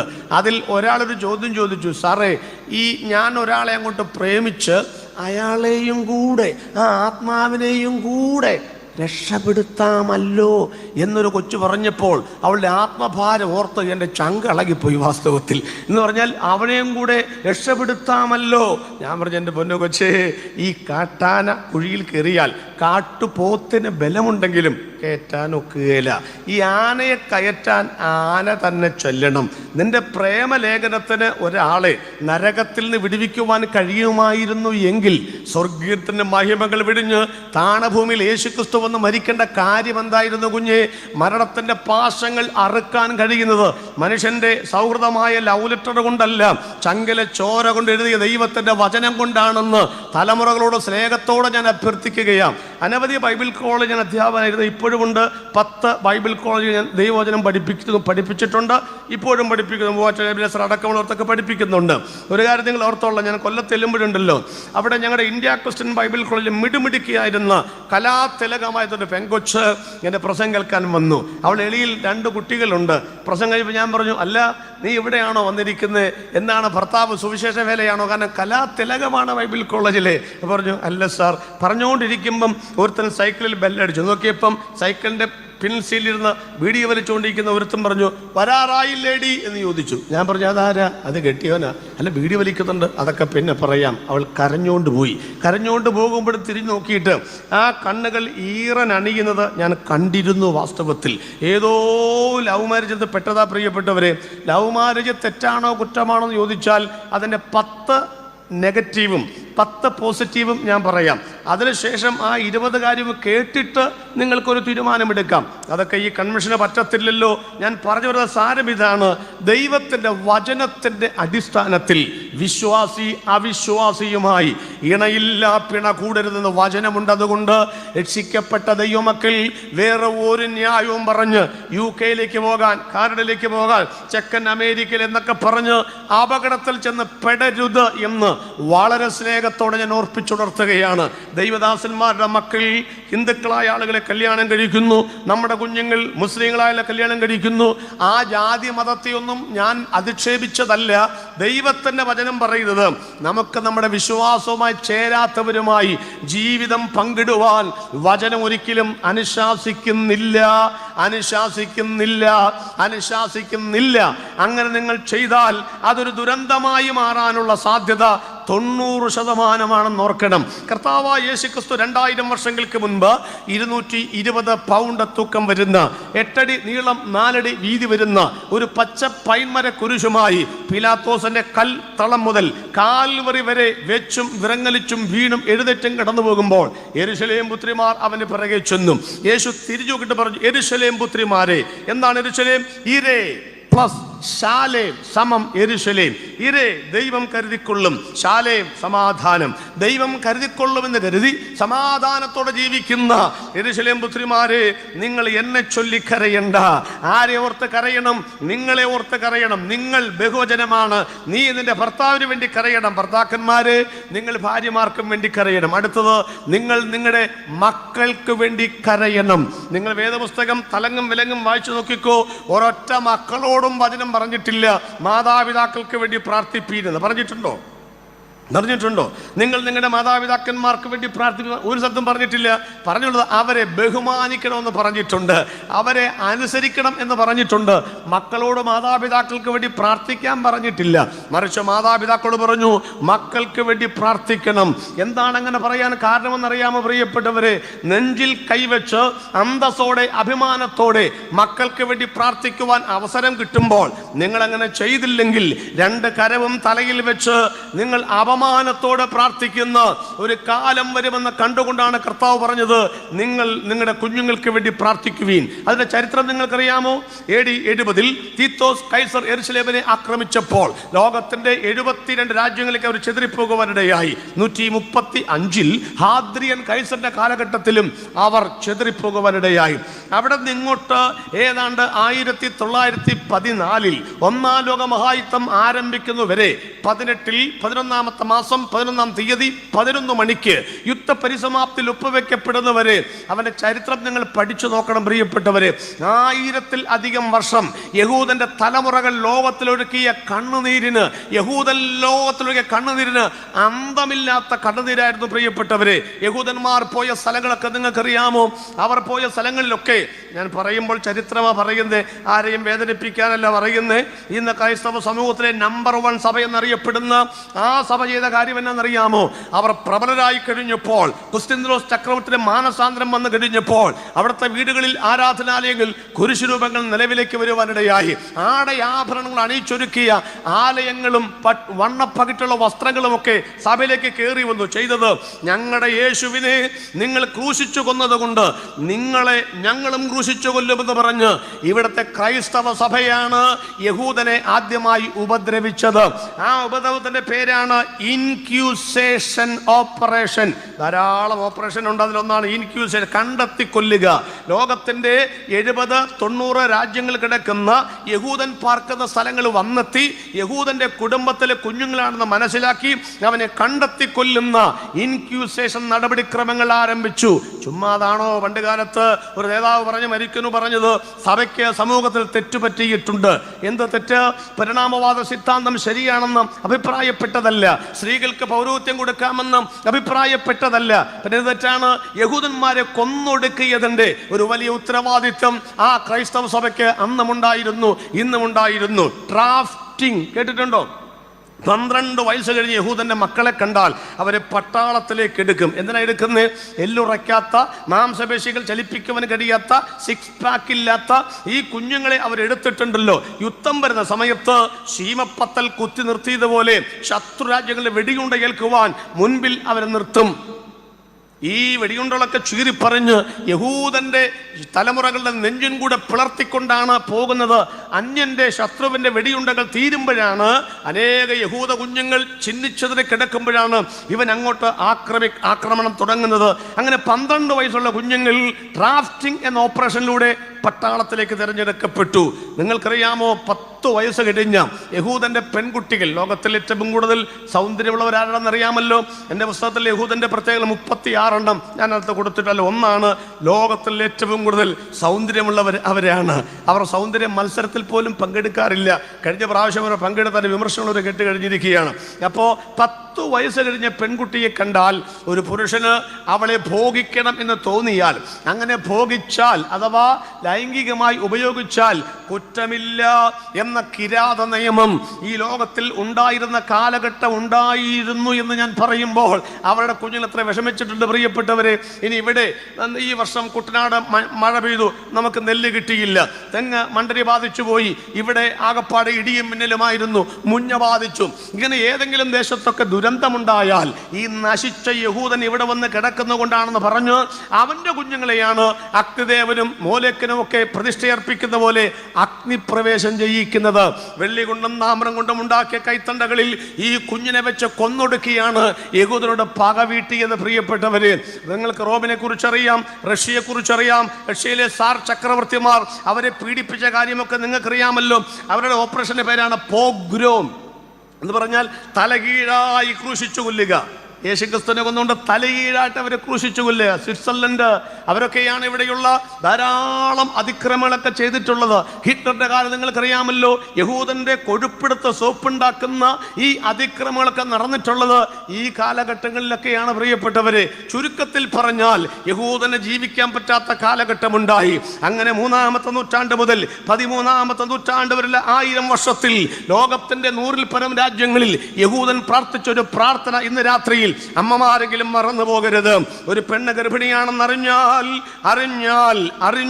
അറിഞ്ഞാൽ ആ കൈ ഇങ്ങനെ വയറ്റത്ത് വെച്ചിട്ട് യഹൂദന്മാരായ ആണും പെണ്ണും ഒരുമിച്ച് കൈ കൊടുത്തിട്ട് പ്രാർത്ഥിക്കുന്ന ഒരു പ്രാർത്ഥനയുണ്ട്. യഹോവേ, നീ ഞങ്ങൾക്ക് അംഗവൈകല്യമുള്ള ഒരു കുഞ്ഞിനെ തരണമേ എന്ന് പറഞ്ഞ് അവർ പ്രാർത്ഥന ആരംഭിച്ചു. ഈ സെൻട്രൽ കൺട്രി വന്നിരിക്കുന്ന നിങ്ങളോട് ഞാൻ ചോദിക്കുകയാണ്, നിങ്ങൾ ആരെങ്കിലും അങ്ങനെ പ്രാർത്ഥിക്കോ? സൗന്ദര്യമില്ലാത്ത, കൈയില്ലാത്ത, കണ്ണില്ലാത്ത, കാലില്ലാത്ത, അല്ലെങ്കിൽ മുറിച്ചുണ്ടനായിട്ട് ഒരു കുഞ്ഞിനെ വേണമെന്ന് പറഞ്ഞ് ആരും പ്രാർത്ഥിക്കത്തില്ല. എന്റെ മൂത്ത മകൾ ഗർഭിണിയായി വീട്ടിൽ വന്നപ്പോൾ രണ്ടാമത്തവൾ പ്രാർത്ഥിച്ചിട്ട്, കർത്താവേ, മുടിയുള്ള, സൗന്ദര്യമുള്ള, അഴകുള്ള, ഊനമില്ലാത്ത. ഞാൻ പറഞ്ഞു, ആര് പറഞ്ഞിട്ട് ഇങ്ങനെയൊക്കെ പ്രാർത്ഥിക്കാൻ? എനിക്ക് തോന്നി അങ്ങ് പ്രാർത്ഥിക്കുകയാണ്. പപ്പ, ആരും പ്രാർത്ഥിക്കുകയില്ല. എൻ്റെ കുഞ്ഞുങ്ങൾക്ക് അംഗവൈകല്യം ഉണ്ടാകണമെന്ന് ആരും പ്രാർത്ഥിക്കത്തില്ല. പക്ഷേ ഭൂമിയിൽ ഏറ്റവും സൗന്ദര്യമുള്ളവരെന്ന് അഭിമാനം കൊണ്ട യഹൂദൻ അവൻ ചെയ്ത സംഭവം ഞങ്ങൾക്ക് അംഗഹീനതയുള്ള കുഞ്ഞിനെ തരണമെന്ന് പറഞ്ഞ് പ്രാർത്ഥിക്കാൻ കാരണം എന്നാണെന്നറിയാമോ? കണ്ണില്ലാത്ത കുഞ്ഞാണെങ്കിൽ, കാലില്ലാത്ത കുഞ്ഞാണെങ്കിൽ, അംഗവൈകല്യമില്ല കുഞ്ഞാണെങ്കിൽ പട്ടാളത്തിലേക്ക് എടുക്കത്തില്ല, അതിനെ അഗ്നിപ്രവേശം ചെയ്യിപ്പിക്കത്തില്ല, ബലിയായിട്ട് കൊടുക്കേണ്ടി വരത്തില്ല, പട്ടാളത്തിൽ കൊണ്ടുപോലെ ബലാസംഗം ചെയ്യത്തില്ല. അവർക്ക് വളർത്താൻ കിട്ടും. ഇന്ന് രാത്രിയിൽ ഞാൻ ദൈവജനത്തോട് പറയുകയാണ്, ചുമ്മാതല്ല യേശു പറഞ്ഞത്. റാമയിൽ ഒരു ശബ്ദം കേട്ടു, റാഹേൽ തന്റെ മക്കളെ ചൊല്ലിക്കരഞ്ഞു. യഹൂദന്റെ യേശുക്രിസ്തുവിന്റെ ക്രൂശിനെ തള്ളിക്കളഞ്ഞ യഹൂദനെ വിലാസോദരൻ ചോദിച്ചു, നിങ്ങൾക്ക് യേശുവിനെ വേണമോ അതോ നിങ്ങൾക്ക് ബറബാസിനെ വേണമോ? ഞങ്ങൾക്ക് ബറബാസിനെ വേണ്ട എന്ന് പറഞ്ഞു. പിന്നെ ആരെ വേണ്ടത്? ഞങ്ങൾക്ക് മൂലക്കല്ല് വേണ്ടെന്ന് പറഞ്ഞെന്ന് ഈ ലോകത്തിന്റെ പ്രപഞ്ചത്തിന്റെ പെരും തച്ചനായ ശില്പിയായ ആ യേശുവിനെ വേണ്ടെന്ന് പറഞ്ഞപ്പോൾ പീലാത്തോസ് ചോദിച്ചു, ഈ കല്ല് ഞാനെന്ത് ചെയ്യും? ഞങ്ങൾക്ക് വേണ്ട തള്ളിക്കളഞ്ഞു. ഈ രക്തത്തിൽ എനിക്ക് പങ്കില്ല. ബാക്കി നിങ്ങൾ പറ. അവന്റെ രക്തം പറഞ്ഞേ, അവന്റെ രക്തം ഞങ്ങളുടെ മേൽ, ബാക്കി കുത്തും കോളൻ സെമിക്കോളൻ ഞങ്ങളുടെ മേലും ഞങ്ങളുടെ തലമുറകളുടെ മേലും വരട്ടെ. വഴിയെ പോയ പാമ്പിനെടുത്ത് തോളിലിട്ടതുപോലെ യേശുവിന്റെ രക്തത്തിന്റെ വില എന്നാന്ന് പോലും നിനക്കറിയാമോ പ്രിയപ്പെട്ടവരെ? ലോകത്തുള്ള മുഴുവൻ സ്വർണവും ഒരു തട്ടിൽ വെച്ചാൽ, ഇവിടുത്തെ ശ്രീ ചിത്തിര തിരുനാൾ മഹാരാജാവിന്റെ B1 B2 നിലവറ തുറന്ന് ആ സ്വർണം ഒരു തട്ടിൽ വെച്ചാലും, ആഫ്രിക്കൻ മലയിലെ സ്വർണം തട്ടിൽ വെച്ചാലും, ജപ്പാനിലെ ടോയ് സ്വർണം തട്ടിൽ വെച്ചാലും, ഇവിടത്തെ ഇന്ത്യയുടെ കോഹിനൂർ രക്തമടക്കമുള്ള എല്ലാ രക്തവും തട്ടിൽ വെച്ചാലും, എന്റെ യേശുവിന്റെ ഒരു തുള്ളി രക്തം അടുത്ത തട്ടിൽ വീണാൽ ഈ തട്ട് പൊങ്ങും പ്രിയപ്പെട്ടവരെ. അത്ര വിലയുണ്ട് യേശു രക്തത്തിന്. നിങ്ങളെ വീണ്ടെടുത്തിരിക്കുന്നത് പൊന്ന്, വെള്ളി മുതലായ അഴിഞ്ഞു പോകുന്ന വസ്തുക്കളെ കൊണ്ടല്ല, ക്രിസ്തുവിന്റെ നിർദോഷവും നിഷ്കളങ്കവുമായ കുഞ്ഞാടിന്റെ, ബാക്കി പറ, വിലയേറിയ അതിനു മുൻപ് പൊന്നെ വെള്ളി അതിന് വിലയില്ലേ? അതിനൊന്നും വിലയില്ലെന്ന്. കർക്കിടക മാസത്തിൽ ദാരിദ്ര്യം വരുമ്പോഴുണ്ടല്ലോ ഒരു പവന് 24 രൂപ കുറയും. പിന്നെ ചിങ്ങമാസമാ, മലയാളി മങ്കമാട് കഴുത്തിൽ മംഗല്യച്ചാർത്തണിയുന്ന പൊന്നിൻ ചിങ്ങം വന്ന് പിറക്കുമ്പോൾ 24 കുറച്ചവൻ 48 രൂപയാക്കും. ഇവിടത്തെ പൊന്നും വെള്ളിയും കമ്പോളത്തിൽ വിൽപ്പന ചരക്കാണ്. അത് ആലക്കാസിൽ ചെന്നാൽ വാങ്ങാൻ കിട്ടും, പണമുള്ളവര് വാങ്ങാൻ കിട്ടും. അങ്ങനെ പണമുള്ളവര് വാങ്ങാൻ കിട്ടുന്ന വിപണിയിൽ വെച്ചിരിക്കുന്ന രക്തമായിരുന്നു യേശുവിന്റെ രക്തമെങ്കിൽ എനിക്ക് രക്ഷിക്കപ്പെടുവാൻ കഴിയത്തില്ലായിരുന്നു, നിങ്ങൾക്ക് രക്ഷിക്കപ്പെടുവാൻ കഴിയത്തില്ലായിരുന്നു. പക്ഷേ സൗജന്യമായി ഈ രക്തം നമുക്ക് വിടുന്ന ദൈവത്തിനായി ഇന്ന് രാത്രി ഞാൻ ദൈവത്തിന് സ്തോത്രം ചെയ്യുന്നു. ഒരു തുള്ളി രക്തത്തിന് മുഴുവൻ ലോകത്തെക്കാൾ വിലയുള്ളപ്പോഴാണ് അവൻ ഒരു തുള്ളി പോലും ബാക്കി വെക്കാതെ മുഴുവൻ രക്തവും തന്ന് നമ്മെ വീണ്ടെടുത്തതിനായി ആ കരമൊന്ന് ചേർത്തടിച്ച് ഈ കീഴിലെ മുഴുവൻ കേൾക്കട്ടെ, മുഴുവൻ രക്തവും തന്ന് എന്നെ വീണ്ടെടുത്തതിനായി ആ കരമൊന്ന് ചേർത്തടിച്ചെന്ന് രാത്രിയിൽ ഈ ദൈവത്തെ നിങ്ങൾ സ്തോത്രം ചെയ്യണം. ഞാൻ ചോദിക്കുന്നത്, എവിടേക്ക് പോവുക ഈ തലമുറയെല്ലാം? എവിടേക്ക് പോവുക? മംഗലാപുരം, ബാംഗ്ലൂര്, ഹൈദരാബാദ് ഒരൊറ്റ പിള്ളേർക്ക് നാട്ടിൽ പഠിക്കണ്ട. സോറി കേട്ടോ മക്കളെ, അങ്ങ് പറഞ്ഞു പോവുക. നിങ്ങളെ വല്ല ബാംഗ്ലൂരൊക്കെ ആണെങ്കിൽ നിങ്ങളൊക്കെ മോശക്കാരാണെന്നൊന്നുമല്ല ഈ പറയുന്നത്. മോശക്കാരാണെങ്കിൽ നിങ്ങൾക്കുള്ളതും കൂടാ. അങ്ങനല്ലേ പറയാൻ പറ്റുള്ളൂ? തിരിച്ചു പറയാൻ പറ്റുമോ? നാട്ടിൽ ആർക്കും പഠിക്കണ്ട. എന്താ നിങ്ങളുടെ ഉദ്ദേശം? എന്താ നിങ്ങളുടെ പരിപാടി? ആരാ നിങ്ങളുടെ നേതാവെന്ന് ചോദിച്ചു. എന്താ പരിപാടി? നാട്ടിൽ ആർക്കും പഠിക്കണ്ട, എല്ലാവർക്കും സ്വാതന്ത്ര്യം അനുഭവിക്കാൻ വേണ്ടി പോകുന്നതാ 80%. കെട്ടുപൊട്ടിക്കാൻ പോകുന്നത്. ഇവിടെ ആകുമ്പം പള്ളി പോകണമല്ലോ, പ്രാർത്ഥിക്കണമല്ലോ. ഞാൻ ഈ പറയുന്ന ഇന്ത്യയുടെ 28 സംസ്ഥാനങ്ങളിലെ മിക്കവാറും സിറ്റികളിൽ പോയി പ്രസംഗിച്ചിട്ടുണ്ട്. സഭായോഗത്തിൽ പോലും പങ്കെടുക്കാത്ത ദൈവദാസന്മാരുടെ മക്കളുണ്ട് ആ സിറ്റിയിൽ. അറിയാമോ? ലണ്ടൻ സിറ്റിയിൽ രാത്രി 12 മണിക്ക് ചെന്നാൽ കാണാം. ഞാൻ പോയിട്ടുണ്ട് ലണ്ടൻ സിറ്റിയിൽ. അവിടെയൊക്കെ വരുന്ന ബൈക്കിനകത്ത് വരുന്ന പിള്ളേർ, ഞാൻ ബാക്കിയൊന്നും വിവരിക്കുന്നില്ല, ലണ്ടൻകാരും കേൾക്കുന്നുണ്ടാവുമല്ലോ ഈ മീറ്റിംഗ് ഒക്കെ, അവർക്കറിയാമല്ല കാര്യങ്ങൾ. എല്ലാവരും മോശക്കാരാണെന്നല്ല ഞാൻ പറഞ്ഞു, പക്ഷേ കൈവിട്ടു പോവുകയാണ് പ്രിയപ്പെട്ടവരെ തലമുറകൾ. ഈ പുസ്തകം എടുക്കാൻ ആളുണ്ടോ? ഉണ്ടോ? പഴയ പണികൾക്ക് ഇവിടെ ആളുണ്ടോ? തെങ്ങ് കയറാൻ ആളുണ്ടോ? റബ്ബർ വെട്ടാൻ ആളുണ്ടോ? ബാർഷാപ്പിൽ ആളുണ്ടോ? കൊല്ലപ്പണിക്ക് ആളുണ്ടോ? അച്ഛനാകാൻ ആളുണ്ടോ? പാസ്റ്ററാകാൻ ആളുണ്ടോ? അച്ഛന്മാർക്കൊക്കെ എത്ര ഇടവകയാന്ന് ആർക്കറിയാം? ഉണ്ടോ? സകല ബൈബിൾ കോളേജും അടച്ചുപൂട്ടി, പിള്ളേരില്ല, അടച്ചുപൂട്ടി. എങ്ങോട്ടവരെല്ലാവരും പോകുന്നേ? എല്ലാവരും പറഞ്ഞ കർത്താവേ 5 മക്കളെ തരണം. 5 കൊടുത്തു. അടുത്ത പ്രാർത്ഥന 5 വൻകരയിലേക്ക് അയക്കണം. എന്നിട്ട് നിങ്ങളെവിടാ? നിങ്ങൾ പകൽ വീട്ടിലെ കഞ്ഞിന്ന് കുടിച്ച് നടക്കുക. ഒരൊറ്റ എണ്ണം ശവസംസ്കാര ചടങ്ങിന് പോലും വരികയില്ല കേട്ടോ. കാരണം ഇപ്പോഴത്തെ ഇവന്റ് മാനേജ്മെന്റാ, അവിടെ ഇരുന്നുകൊണ്ട് കാണാൻ പറ്റും നിങ്ങളുടെ ശവസംസ്കാര ചടങ്ങുകൾ. ഒരെണ്ണത്തെ കൂടെ നിർത്ത്, ഒരെണ്ണത്തെ സുവിശേഷ വേലയ്ക്ക് കൊടുക്ക്. ഒരെണ്ണം കൂമന്മാരിരിക്കുന്ന പോലെ ഇരിക്കുന്ന രാമ്യം പറയേണ്ടത് നോക്കിക്ക്. ഒരെണ്ണത്തെ 5-6 പിള്ളേരുള്ളവരുടെ ഒരെണ്ണത്തെ കർത്താവിൻ്റെ വേലയ്ക്ക് കൊടുക്ക. മക്കൾക്ക് വേണ്ടി പ്രാർത്ഥിക്കാൻ്റെ ഗൗരവം മനസ്സിലായോ നിങ്ങൾക്ക്? അതുകൊണ്ട് പ്രിയപ്പെട്ടവരെ, മക്കൾക്ക് വേണ്ടി പ്രാർത്ഥിക്കാൻ യേശു പറഞ്ഞതിൻ്റെ 10 കാരണങ്ങളുണ്ട്. ഓൺലൈൻ അടിമകളാകാതിരിക്കാൻ പ്രാർത്ഥിക്കണ്ടേ? അവരൊന്ന് കരയാൻ പ്രാർത്ഥിക്കണ്ടേ? ഇതൊക്കെ പറയുമ്പോൾ നിങ്ങൾക്ക് ഇതന്നെ എങ്ങനെ വേണം? മക്കൾ കരയും നിങ്ങൾ കണ്ടിട്ടുണ്ടോ? ഇല്ല. എന്തിനാ കരയുന്നത്? വാശിപ്പുറത്താ കരയുന്നത്? അല്ല, ദൈവസനിൽ കരയുന്ന പിള്ളേരെ കാണാൻ നിങ്ങൾക്ക് ഭാഗ്യം ഉണ്ടായിട്ടുണ്ടോ? പറ. നിങ്ങൾ അവർക്ക് വേണ്ടി വാവിട്ട് കരയുന്നതല്ലാതെ അവർ ദൈവസന്നിധിയിൽ യേശുവേ എന്ന് പറയുമ്പോൾ കണ്ണും നിങ്ങൾ കണ്ടിട്ടുണ്ടോ? അവരെ കഷ്ടപ്പെടുന്ന നിങ്ങൾ കണ്ടിട്ടുണ്ടോ? നിങ്ങൾ പറഞ്ഞത് കഷ്ടപ്പെടാതിരിക്കാൻ അങ്ങനെ പറയുന്നത്, കഷ്ടപ്പെടണവര് മക്കൾ. ഞാനോ കഷ്ടപ്പെട്ടു. മക്കള് തെറ്റാണത്. അവർ കഷ്ടപ്പെടണം. അവർ രൂപയുടെ വില അറിയണം. 1 രൂപ പോലും വരുമാനമില്ലാത്ത കുഞ്ഞ് 40,000 രൂപയുടെ ആപ്പിളിൻ്റെ ഫോൺ വില അറിയണം. അതറിയണം. നിങ്ങൾ മേടിച്ചിട്ടുണ്ടോ 40 ആപ്പിൾ ഫോൺ? നിങ്ങളിപ്പോഴും നോക്കിയയുടെ കൊണ്ടു നടക്കുക, നമ്പർ ഞെക്കി. മക്കൾക്ക് വേണ്ടി പ്രാർത്ഥിക്കണം കേട്ടോ. എന്തിനാണെന്നറിയാമോ? ഞാൻ ഇങ്ങനെ പറയട്ടെ, എനിക്കറിയാം വ്യക്തമായിട്ട്. ഇപ്പം മത്തായിച്ച ഞാൻ അടുത്ത ആളായിരുന്നു, ഇങ്ങർക്ക് ഇങ്ങനെ പുത്തം ചോന്ന് നടക്കുക, പ്രസിഡന്റ് അങ്ങോട്ടാന്ന് തോന്നുന്നു അല്ലേ വീട്ടിൽ നിന്ന്. അപ്പോൾ മത്തായി കുഞ്ഞച്ചായനെ ഈ പുസ്തകം ചുമപ്പിക്കാൻ നിർത്താൻ എന്താ മാർഗം? ഞാൻ ലളിതമായിട്ട് പറയാം, നിങ്ങൾ മനസ്സിലാക്കണം കേട്ടോ. എന്താ മാർഗം? ഒരസുഖം കൊടുത്താൽ പുള്ളി മാറിപ്പോവോ? പനി, കോവിഡ്, ഇനിയിപ്പം നാളെ ഒരു ക്യാൻസർ. ആർക്കാ വരാൻ മേലാത്തെ? 14 ജില്ലയും ക്യാൻസർ രോഗികളാണ്. ആർക്കാ വരാൻ മേലാത്തെ? ഇതൊക്കെ വന്നാലും നമ്മൾ പിടിച്ചു നിൽക്കും. എന്നാ കാര്യം? കഴിഞ്ഞ കാലങ്ങളിൽ ഇതിനേക്കാൾ അപ്പുറത്ത് നമ്മൾ അനുഭവിച്ചിട്ടുണ്ട് അല്ലേ സന്യാസു? എന്തെല്ലാം പ്രശ്നങ്ങൾ വന്നിട്ട് ഞങ്ങൾ അനുഭവിച്ചിട്ടുണ്ട്. അതുകൊണ്ട് ഇനി ഞങ്ങളെയൊന്നും വേട്ടയാടി പിടിക്കാൻ പിശാചിനെ ഒക്കുകയില്ലെന്ന് അവന് നന്നായിട്ടറിയാം. പക്ഷേ ഇത്രയും പ്രാർത്ഥനയില്ലാത്ത, ഇത്രയും സമർപ്പണമില്ലാത്ത, ഇത്രയും പോരാട്ട വീര്യമില്ലാത്ത തലമുറയാണ് അവൻ പിടിക്കുന്നത്. അവരെങ്ങാനും നാളെ നോക്കിക്കേ, ഉദാഹരണമാ പറഞ്ഞ്, എൻ്റെ പിള്ളേർ നാളെ ഒരുത്തനെ കല്യാണം കഴിച്ചു പോയാൽ ഞാൻ പിന്നെ പ്രസംഗിക്കുമോ? ഇല്ല, ഞാൻ താഴെ വെക്കും. കാരണം എൻ്റെ പ്രസംഗം നിർത്താൻ എന്നോട് ഫൈറ്റ് ചെയ്ത് ജയിക്കുക 40 കൊല്ലമോ ഞാനിത് കണ്ടു തുടങ്ങിയിട്ട്. അതുകൊണ്ട് എൻ്റെ പ്രസംഗം നിർത്താൻ ഏറ്റവും നല്ല മാർഗം എൻ്റെ തലമുറയെ തൊടുക എന്നുള്ളതാണ്. മനസ്സിലായോ? നിങ്ങൾക്കത് മനസ്സിലാവുന്നുണ്ട്. അതുകൊണ്ട് എല്ലാ കണ്ണുകളും ഒരു നിമിഷം ഒന്ന് അടച്ചേ, പ്രസംഗം തീരുകയില്ല. തലമുറയ്ക്ക് വേണ്ടി ഒന്ന് സ്തോത്രം ചെയ്യാനാ. ഒന്ന് കണ്ണടച്ച് ഒന്ന് എഴുന്നേറ്റ് നിന്ന് ഒരു റിലാക്സ്, ഒന്ന് എഴുന്നേറ്റ് നിന്ന് എല്ലാ ദൈവമക്കളും ഒന്ന് എഴുന്നേറ്റ് നിന്നാട്ടെ.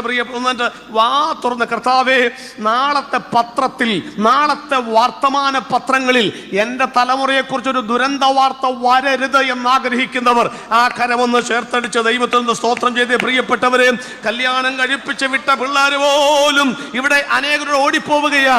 കോഴിക്കോട് ജില്ലയിൽ 4000 കുടുംബിനികളാ നാട് വിട്ടോടിയത്. സംഭവിക്കാതിരിക്കേണ്ടതിന്, ക്രൂശിത രൂപത്തിന്റെ മുമ്പിൽ കാർക്കിച്ചു തുപ്പാതിരിക്കേണ്ടതിന്, നിനക്ക് സമൂഹത്തിൽ അപമാനം വരാതിരിക്കേണ്ടതിന് തലമുറകളെ ഓർത്തൊന്ന് കൈയടിച്ച്, ഒന്ന് ഉറക്കെ കൈയടിച്ച് കർത്താവിന് സ്തോത്രം പറ. യേശുവേ, എന്റെ തലമുറകൾ, എന്റെ കുഞ്ഞുങ്ങൾ അവരാരും നഷ്ടപ്പെട്ടു പോകല്ലേ കർത്താവേ എന്ന് ഒരു നിമിഷം പ്രാർത്ഥിക്കുന്നവർക്കായി ഞാൻ ദൈവത്തെ സ്തുതിക്കുന്നു.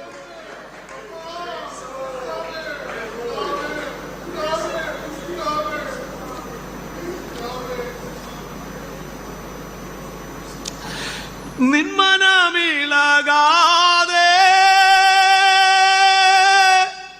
നിന്മനം പതരാതെ, നിന്നോട് കൂടെയെന്നും ഞാനുണ്ട് അന്ത്യം വരെ. നിന്മനമിളകാതെ, നിന്മനം പതരാതെ, നിന്നോട് കൂടെയെന്നും ഞാനുണ്ട് അന്ത്യം. ഞങ്ങളുടെ യേശുപ്പച്ച ഞങ്ങളെ കുറെ കാശൊക്കെ ഉണ്ടാക്കിയിട്ടുണ്ട്. ഞങ്ങൾ പോലും നല്ല ഭക്ഷണം കഴിക്കാതെയും വസ്ത്രം ധരിക്കാതെയും ഞങ്ങളുടെ പിള്ളേരൊക്കെ നല്ല രീതിയിൽ വരണമെന്ന് ആഗ്രഹിച്ച് പലതും ചെയ്തിട്ടുണ്ട്. പാളിപ്പോകല്ലേ, ലക്ഷ്യം തെറ്റല്ലേ കർത്താവേ. ഞങ്ങൾ പറയുന്നതല്ല ഇപ്പം അവർ കേൾക്കുന്നത്, അവർ പറയുന്നതാണ് ഞങ്ങൾ കേൾക്കുന്നത്. ഈ സങ്കടകരമായ അവസ്ഥയിൽ വഴക്ക് പറയാൻ നിർവാഹമില്ല, ചൂണ്ടിയൊന്നും പറയാൻ ഒക്കുകയില്ല.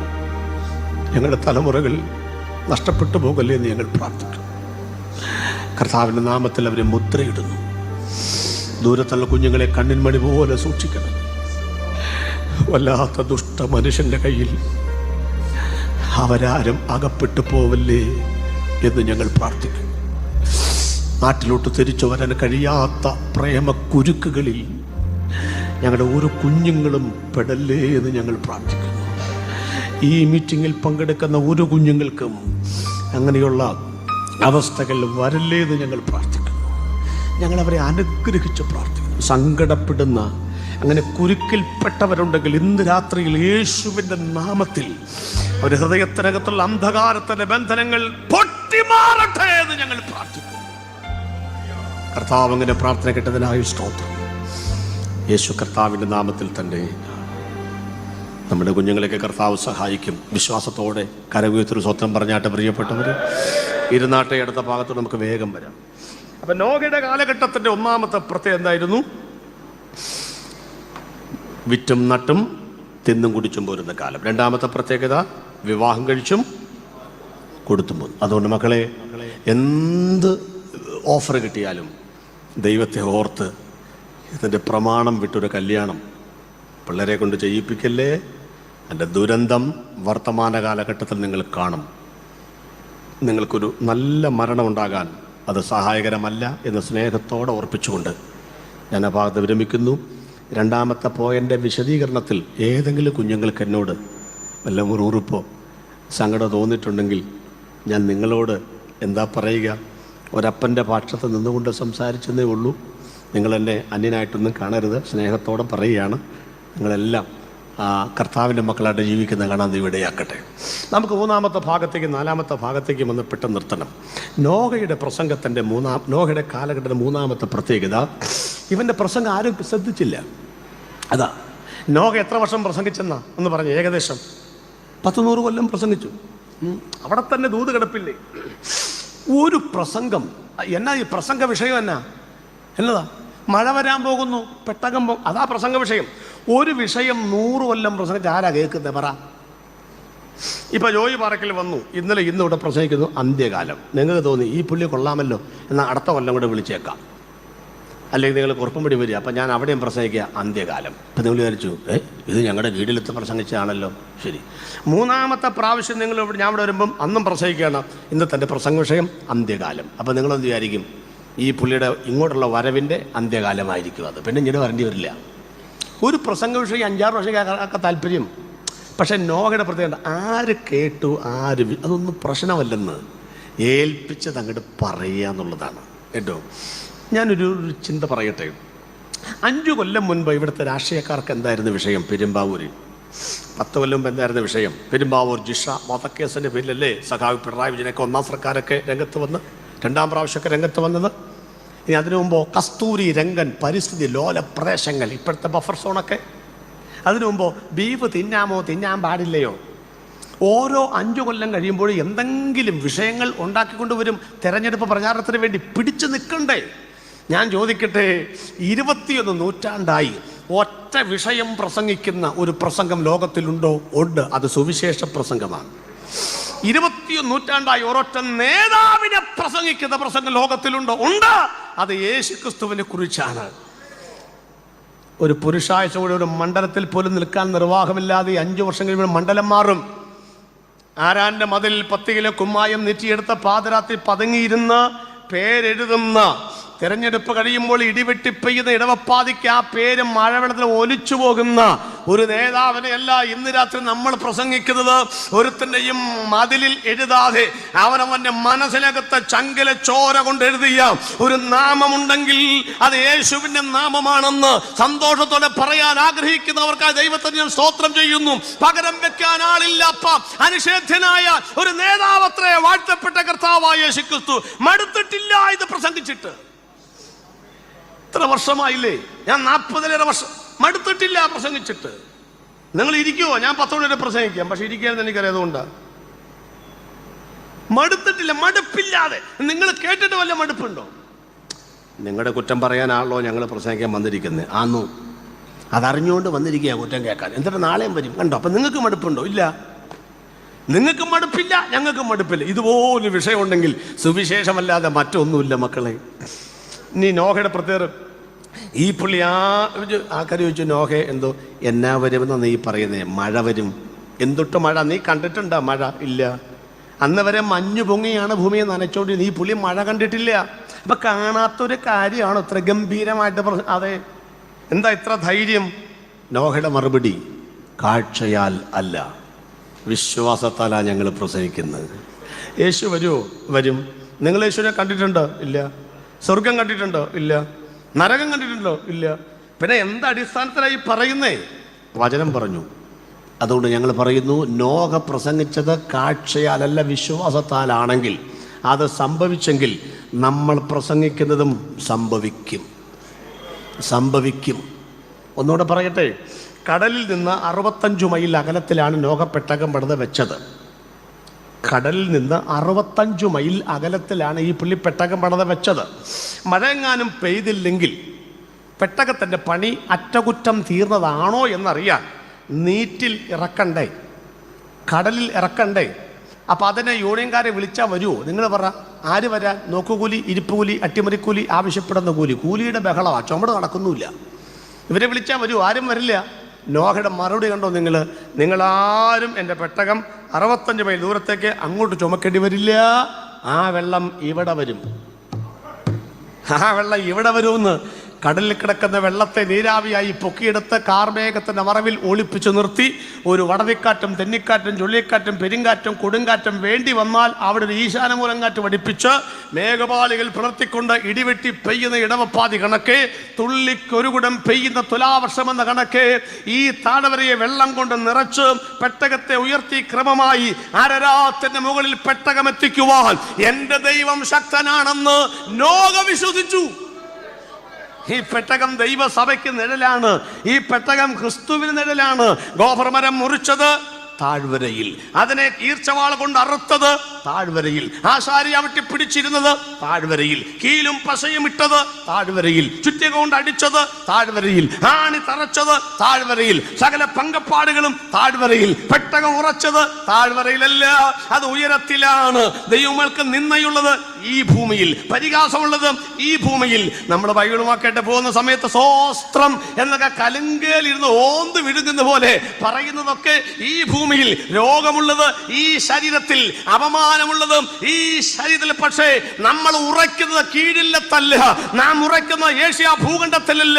ഒരുത്തനും കയ്യെത്തി പിടിക്കുവാൻ കഴിയാത്ത അരരാത്തിന്റെ മുകളിൽ എന്നെ ഉറപ്പിക്കുമെന്ന വിശ്വാസമുള്ളവർ ഒരിക്കൽ കൂടെ ആ കൈയടിച്ച് ദൈവത്തെ സ്തുതിക്കട്ടെ.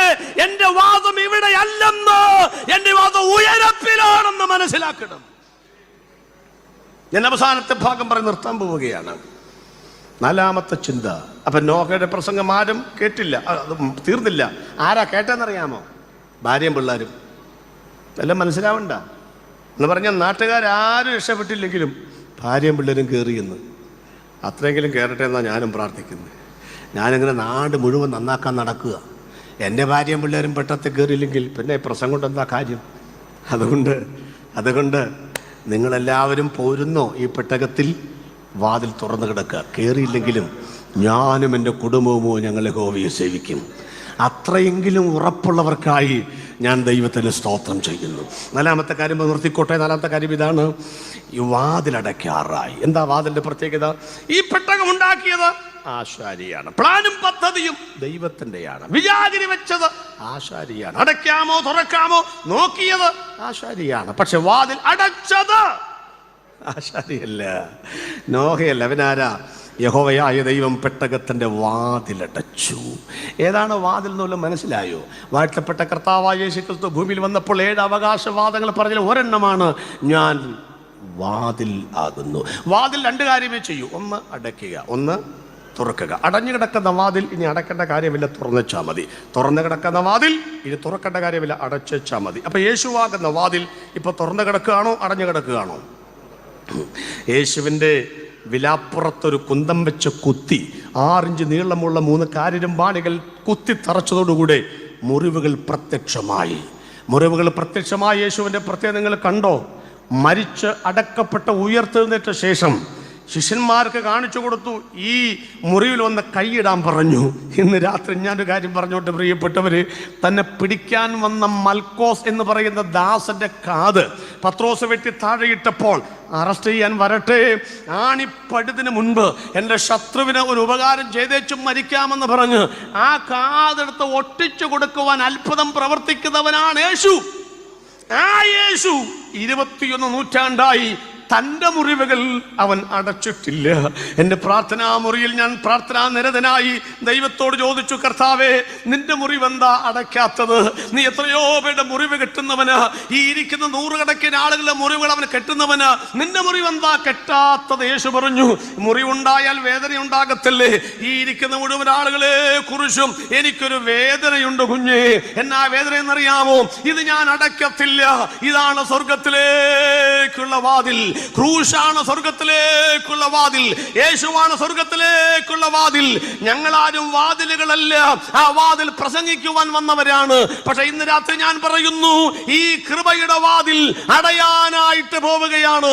യേശു ജനിച്ചപ്പോൾ വചനം പറഞ്ഞു, സകല മനുഷ്യർക്കും രക്ഷാകരമായ ദൈവകൃപ ഉദിച്ചുവല്ലോ. രക്ഷിക്കപ്പെടുന്നവരെ കുറിച്ച് വചനം പറയുന്നു, കൃപയാലല്ലോ നിങ്ങൾ വിശ്വാസം മൂലം രക്ഷിക്കപ്പെട്ടിരിക്കുന്നത്. ജീവിക്കുന്നവരെ കുറിച്ച് റോമാലേഖനം പറയുന്നു, കൃപയാലാണ് ജീവിക്കുന്നത്. സ്വർഗത്തിൽ ചെന്നാൽ കൃപയുടെ അത്യന്ത ധനത്തെയാണ് കാണാൻ പോകുന്നത്. ഒറ്റവാക്കി പറഞ്ഞാൽ ഈ കൃപയുടെ വാതിൽ അടയാനായിട്ട് പോകുന്നു. ഒരു നിമിഷം എഴുന്നേറ്റ് നിൽക്കാം. നിങ്ങളുടെ വേദപുസ്തകം ആ കസേരയിൽ വെച്ചാട്ടെ പ്രിയപ്പെട്ടവര്. 2000 വർഷങ്ങൾക്ക് മുൻപ് കണ്ണടച്ച് നമുക്ക് വേണ്ടി ക്രൂശിൽ മരിക്കുന്ന കർത്താവ് തൻ്റെ അടുക്കൽ വന്ന മുഴുവൻ ആളുകളെയും കയ്യിൽ കൊളുത്തിയെടുത്ത് മാറോട് ചേർത്ത കർത്താവ് ക്രൂശിൽ ഇങ്ങനെ പറഞ്ഞു, എൻ്റെ ദൈവമേ, എൻ്റെ ദൈവമേ, നീ എന്നെ കൈവിട്ടതെന്ത്? ആ കൈവിടലാണ് യേശുവിൻ്റെ മുറിപ്പാടുകൾ. ഇന്ന് രാത്രിയിലും തൻ്റെ മുറിവുകൾ താൻ അടയ്ക്കാത്തത് ആ വാതിലിലൂടെ, ആ ക്രൂശിലൂടെ നമ്മൾ സ്വർഗത്തിലെത്താൻ വേണ്ടിയിട്ടാണ്. ഈ രാത്രിയിൽ 2 കണ്ണുമടച്ചു പിടയ്ക്കുന്ന നെഞ്ചത്തോട്ട് കൈവച്ചിട്ട് ആര് പറയും, കർത്താവേ, നിന്റെ മുറിവുകൾ ഇതുവരെ അടച്ചിട്ടില്ലല്ലോ. ശരീരത്തിലൊരു മുറിവുണ്ടായാൽ വേദന എടുക്കത്തില്ലേ? എത്ര പൊറ്റ വന്ന് മൂടിയാലും വേദന എടുക്കത്തില്ലേ? 2000 കൊല്ലമായി ആ മുറിവ് ഉണങ്ങിയിട്ടില്ലെങ്കിൽ നീ ഇന്നും എനിക്ക് വേണ്ടി വേദനിക്കുന്നവനാണെന്നല്ലേ അതിൻ്റെ അർത്ഥം? എൻ്റെ വേദനകളിൽ, എൻ്റെ പ്രയാസങ്ങൾ, എൻ്റെ പാപങ്ങൾക്ക് വേണ്ടി നീ ക്രൂശിൽ മരിച്ചെങ്കിൽ എനിക്ക് അങ്ങയെയാണ് ആവശ്യം. കൃപയുടെ വാതിലടയും മുൻപ് എൻ്റെ പാപങ്ങളും കുറവുകളും ഏറ്റുപറഞ്ഞ് അങ്ങയെ എൻ്റെ രക്ഷിതാവും കർത്താവുമായി സ്വീകരിച്ച് ഈ പെട്ടകമാകുന്ന ദൈവസഭയ്ക്കകത്ത് കയറി നിത്യതയിലെത്തുവാൻ കുരിശൻ്റെ ചുവട്ടിലേക്ക് ഞാൻ വരുന്നു എന്ന് ആര് പ്രാർത്ഥിക്കുമെന്ന് രാത്രി? രക്ഷിതാവിനെ കാണ്ട പാവി, രക്ഷിതാവിനെ കാണ്ട പാവി, നിന്റെ പേർക്കല്ലയോ ക്രൂശിന്മേൽ തൂങ്ങുന്നു, നിന്റെ പേർക്കല്ലയോ ക്രൂശിന്മേൽ തൂങ്ങുന്നു. കാൽവറി മാലമേൽ നോക്കു നീ, കാൽവറി മാലമേൽ നോക്കു നീ, കാൽകരം ചേർന്നിതാ ആണിമേൽ തൂങ്ങുന്നു, കാൽകരം ചേർന്നിതാ ആണിമേൽ തൂങ്ങുന്നു.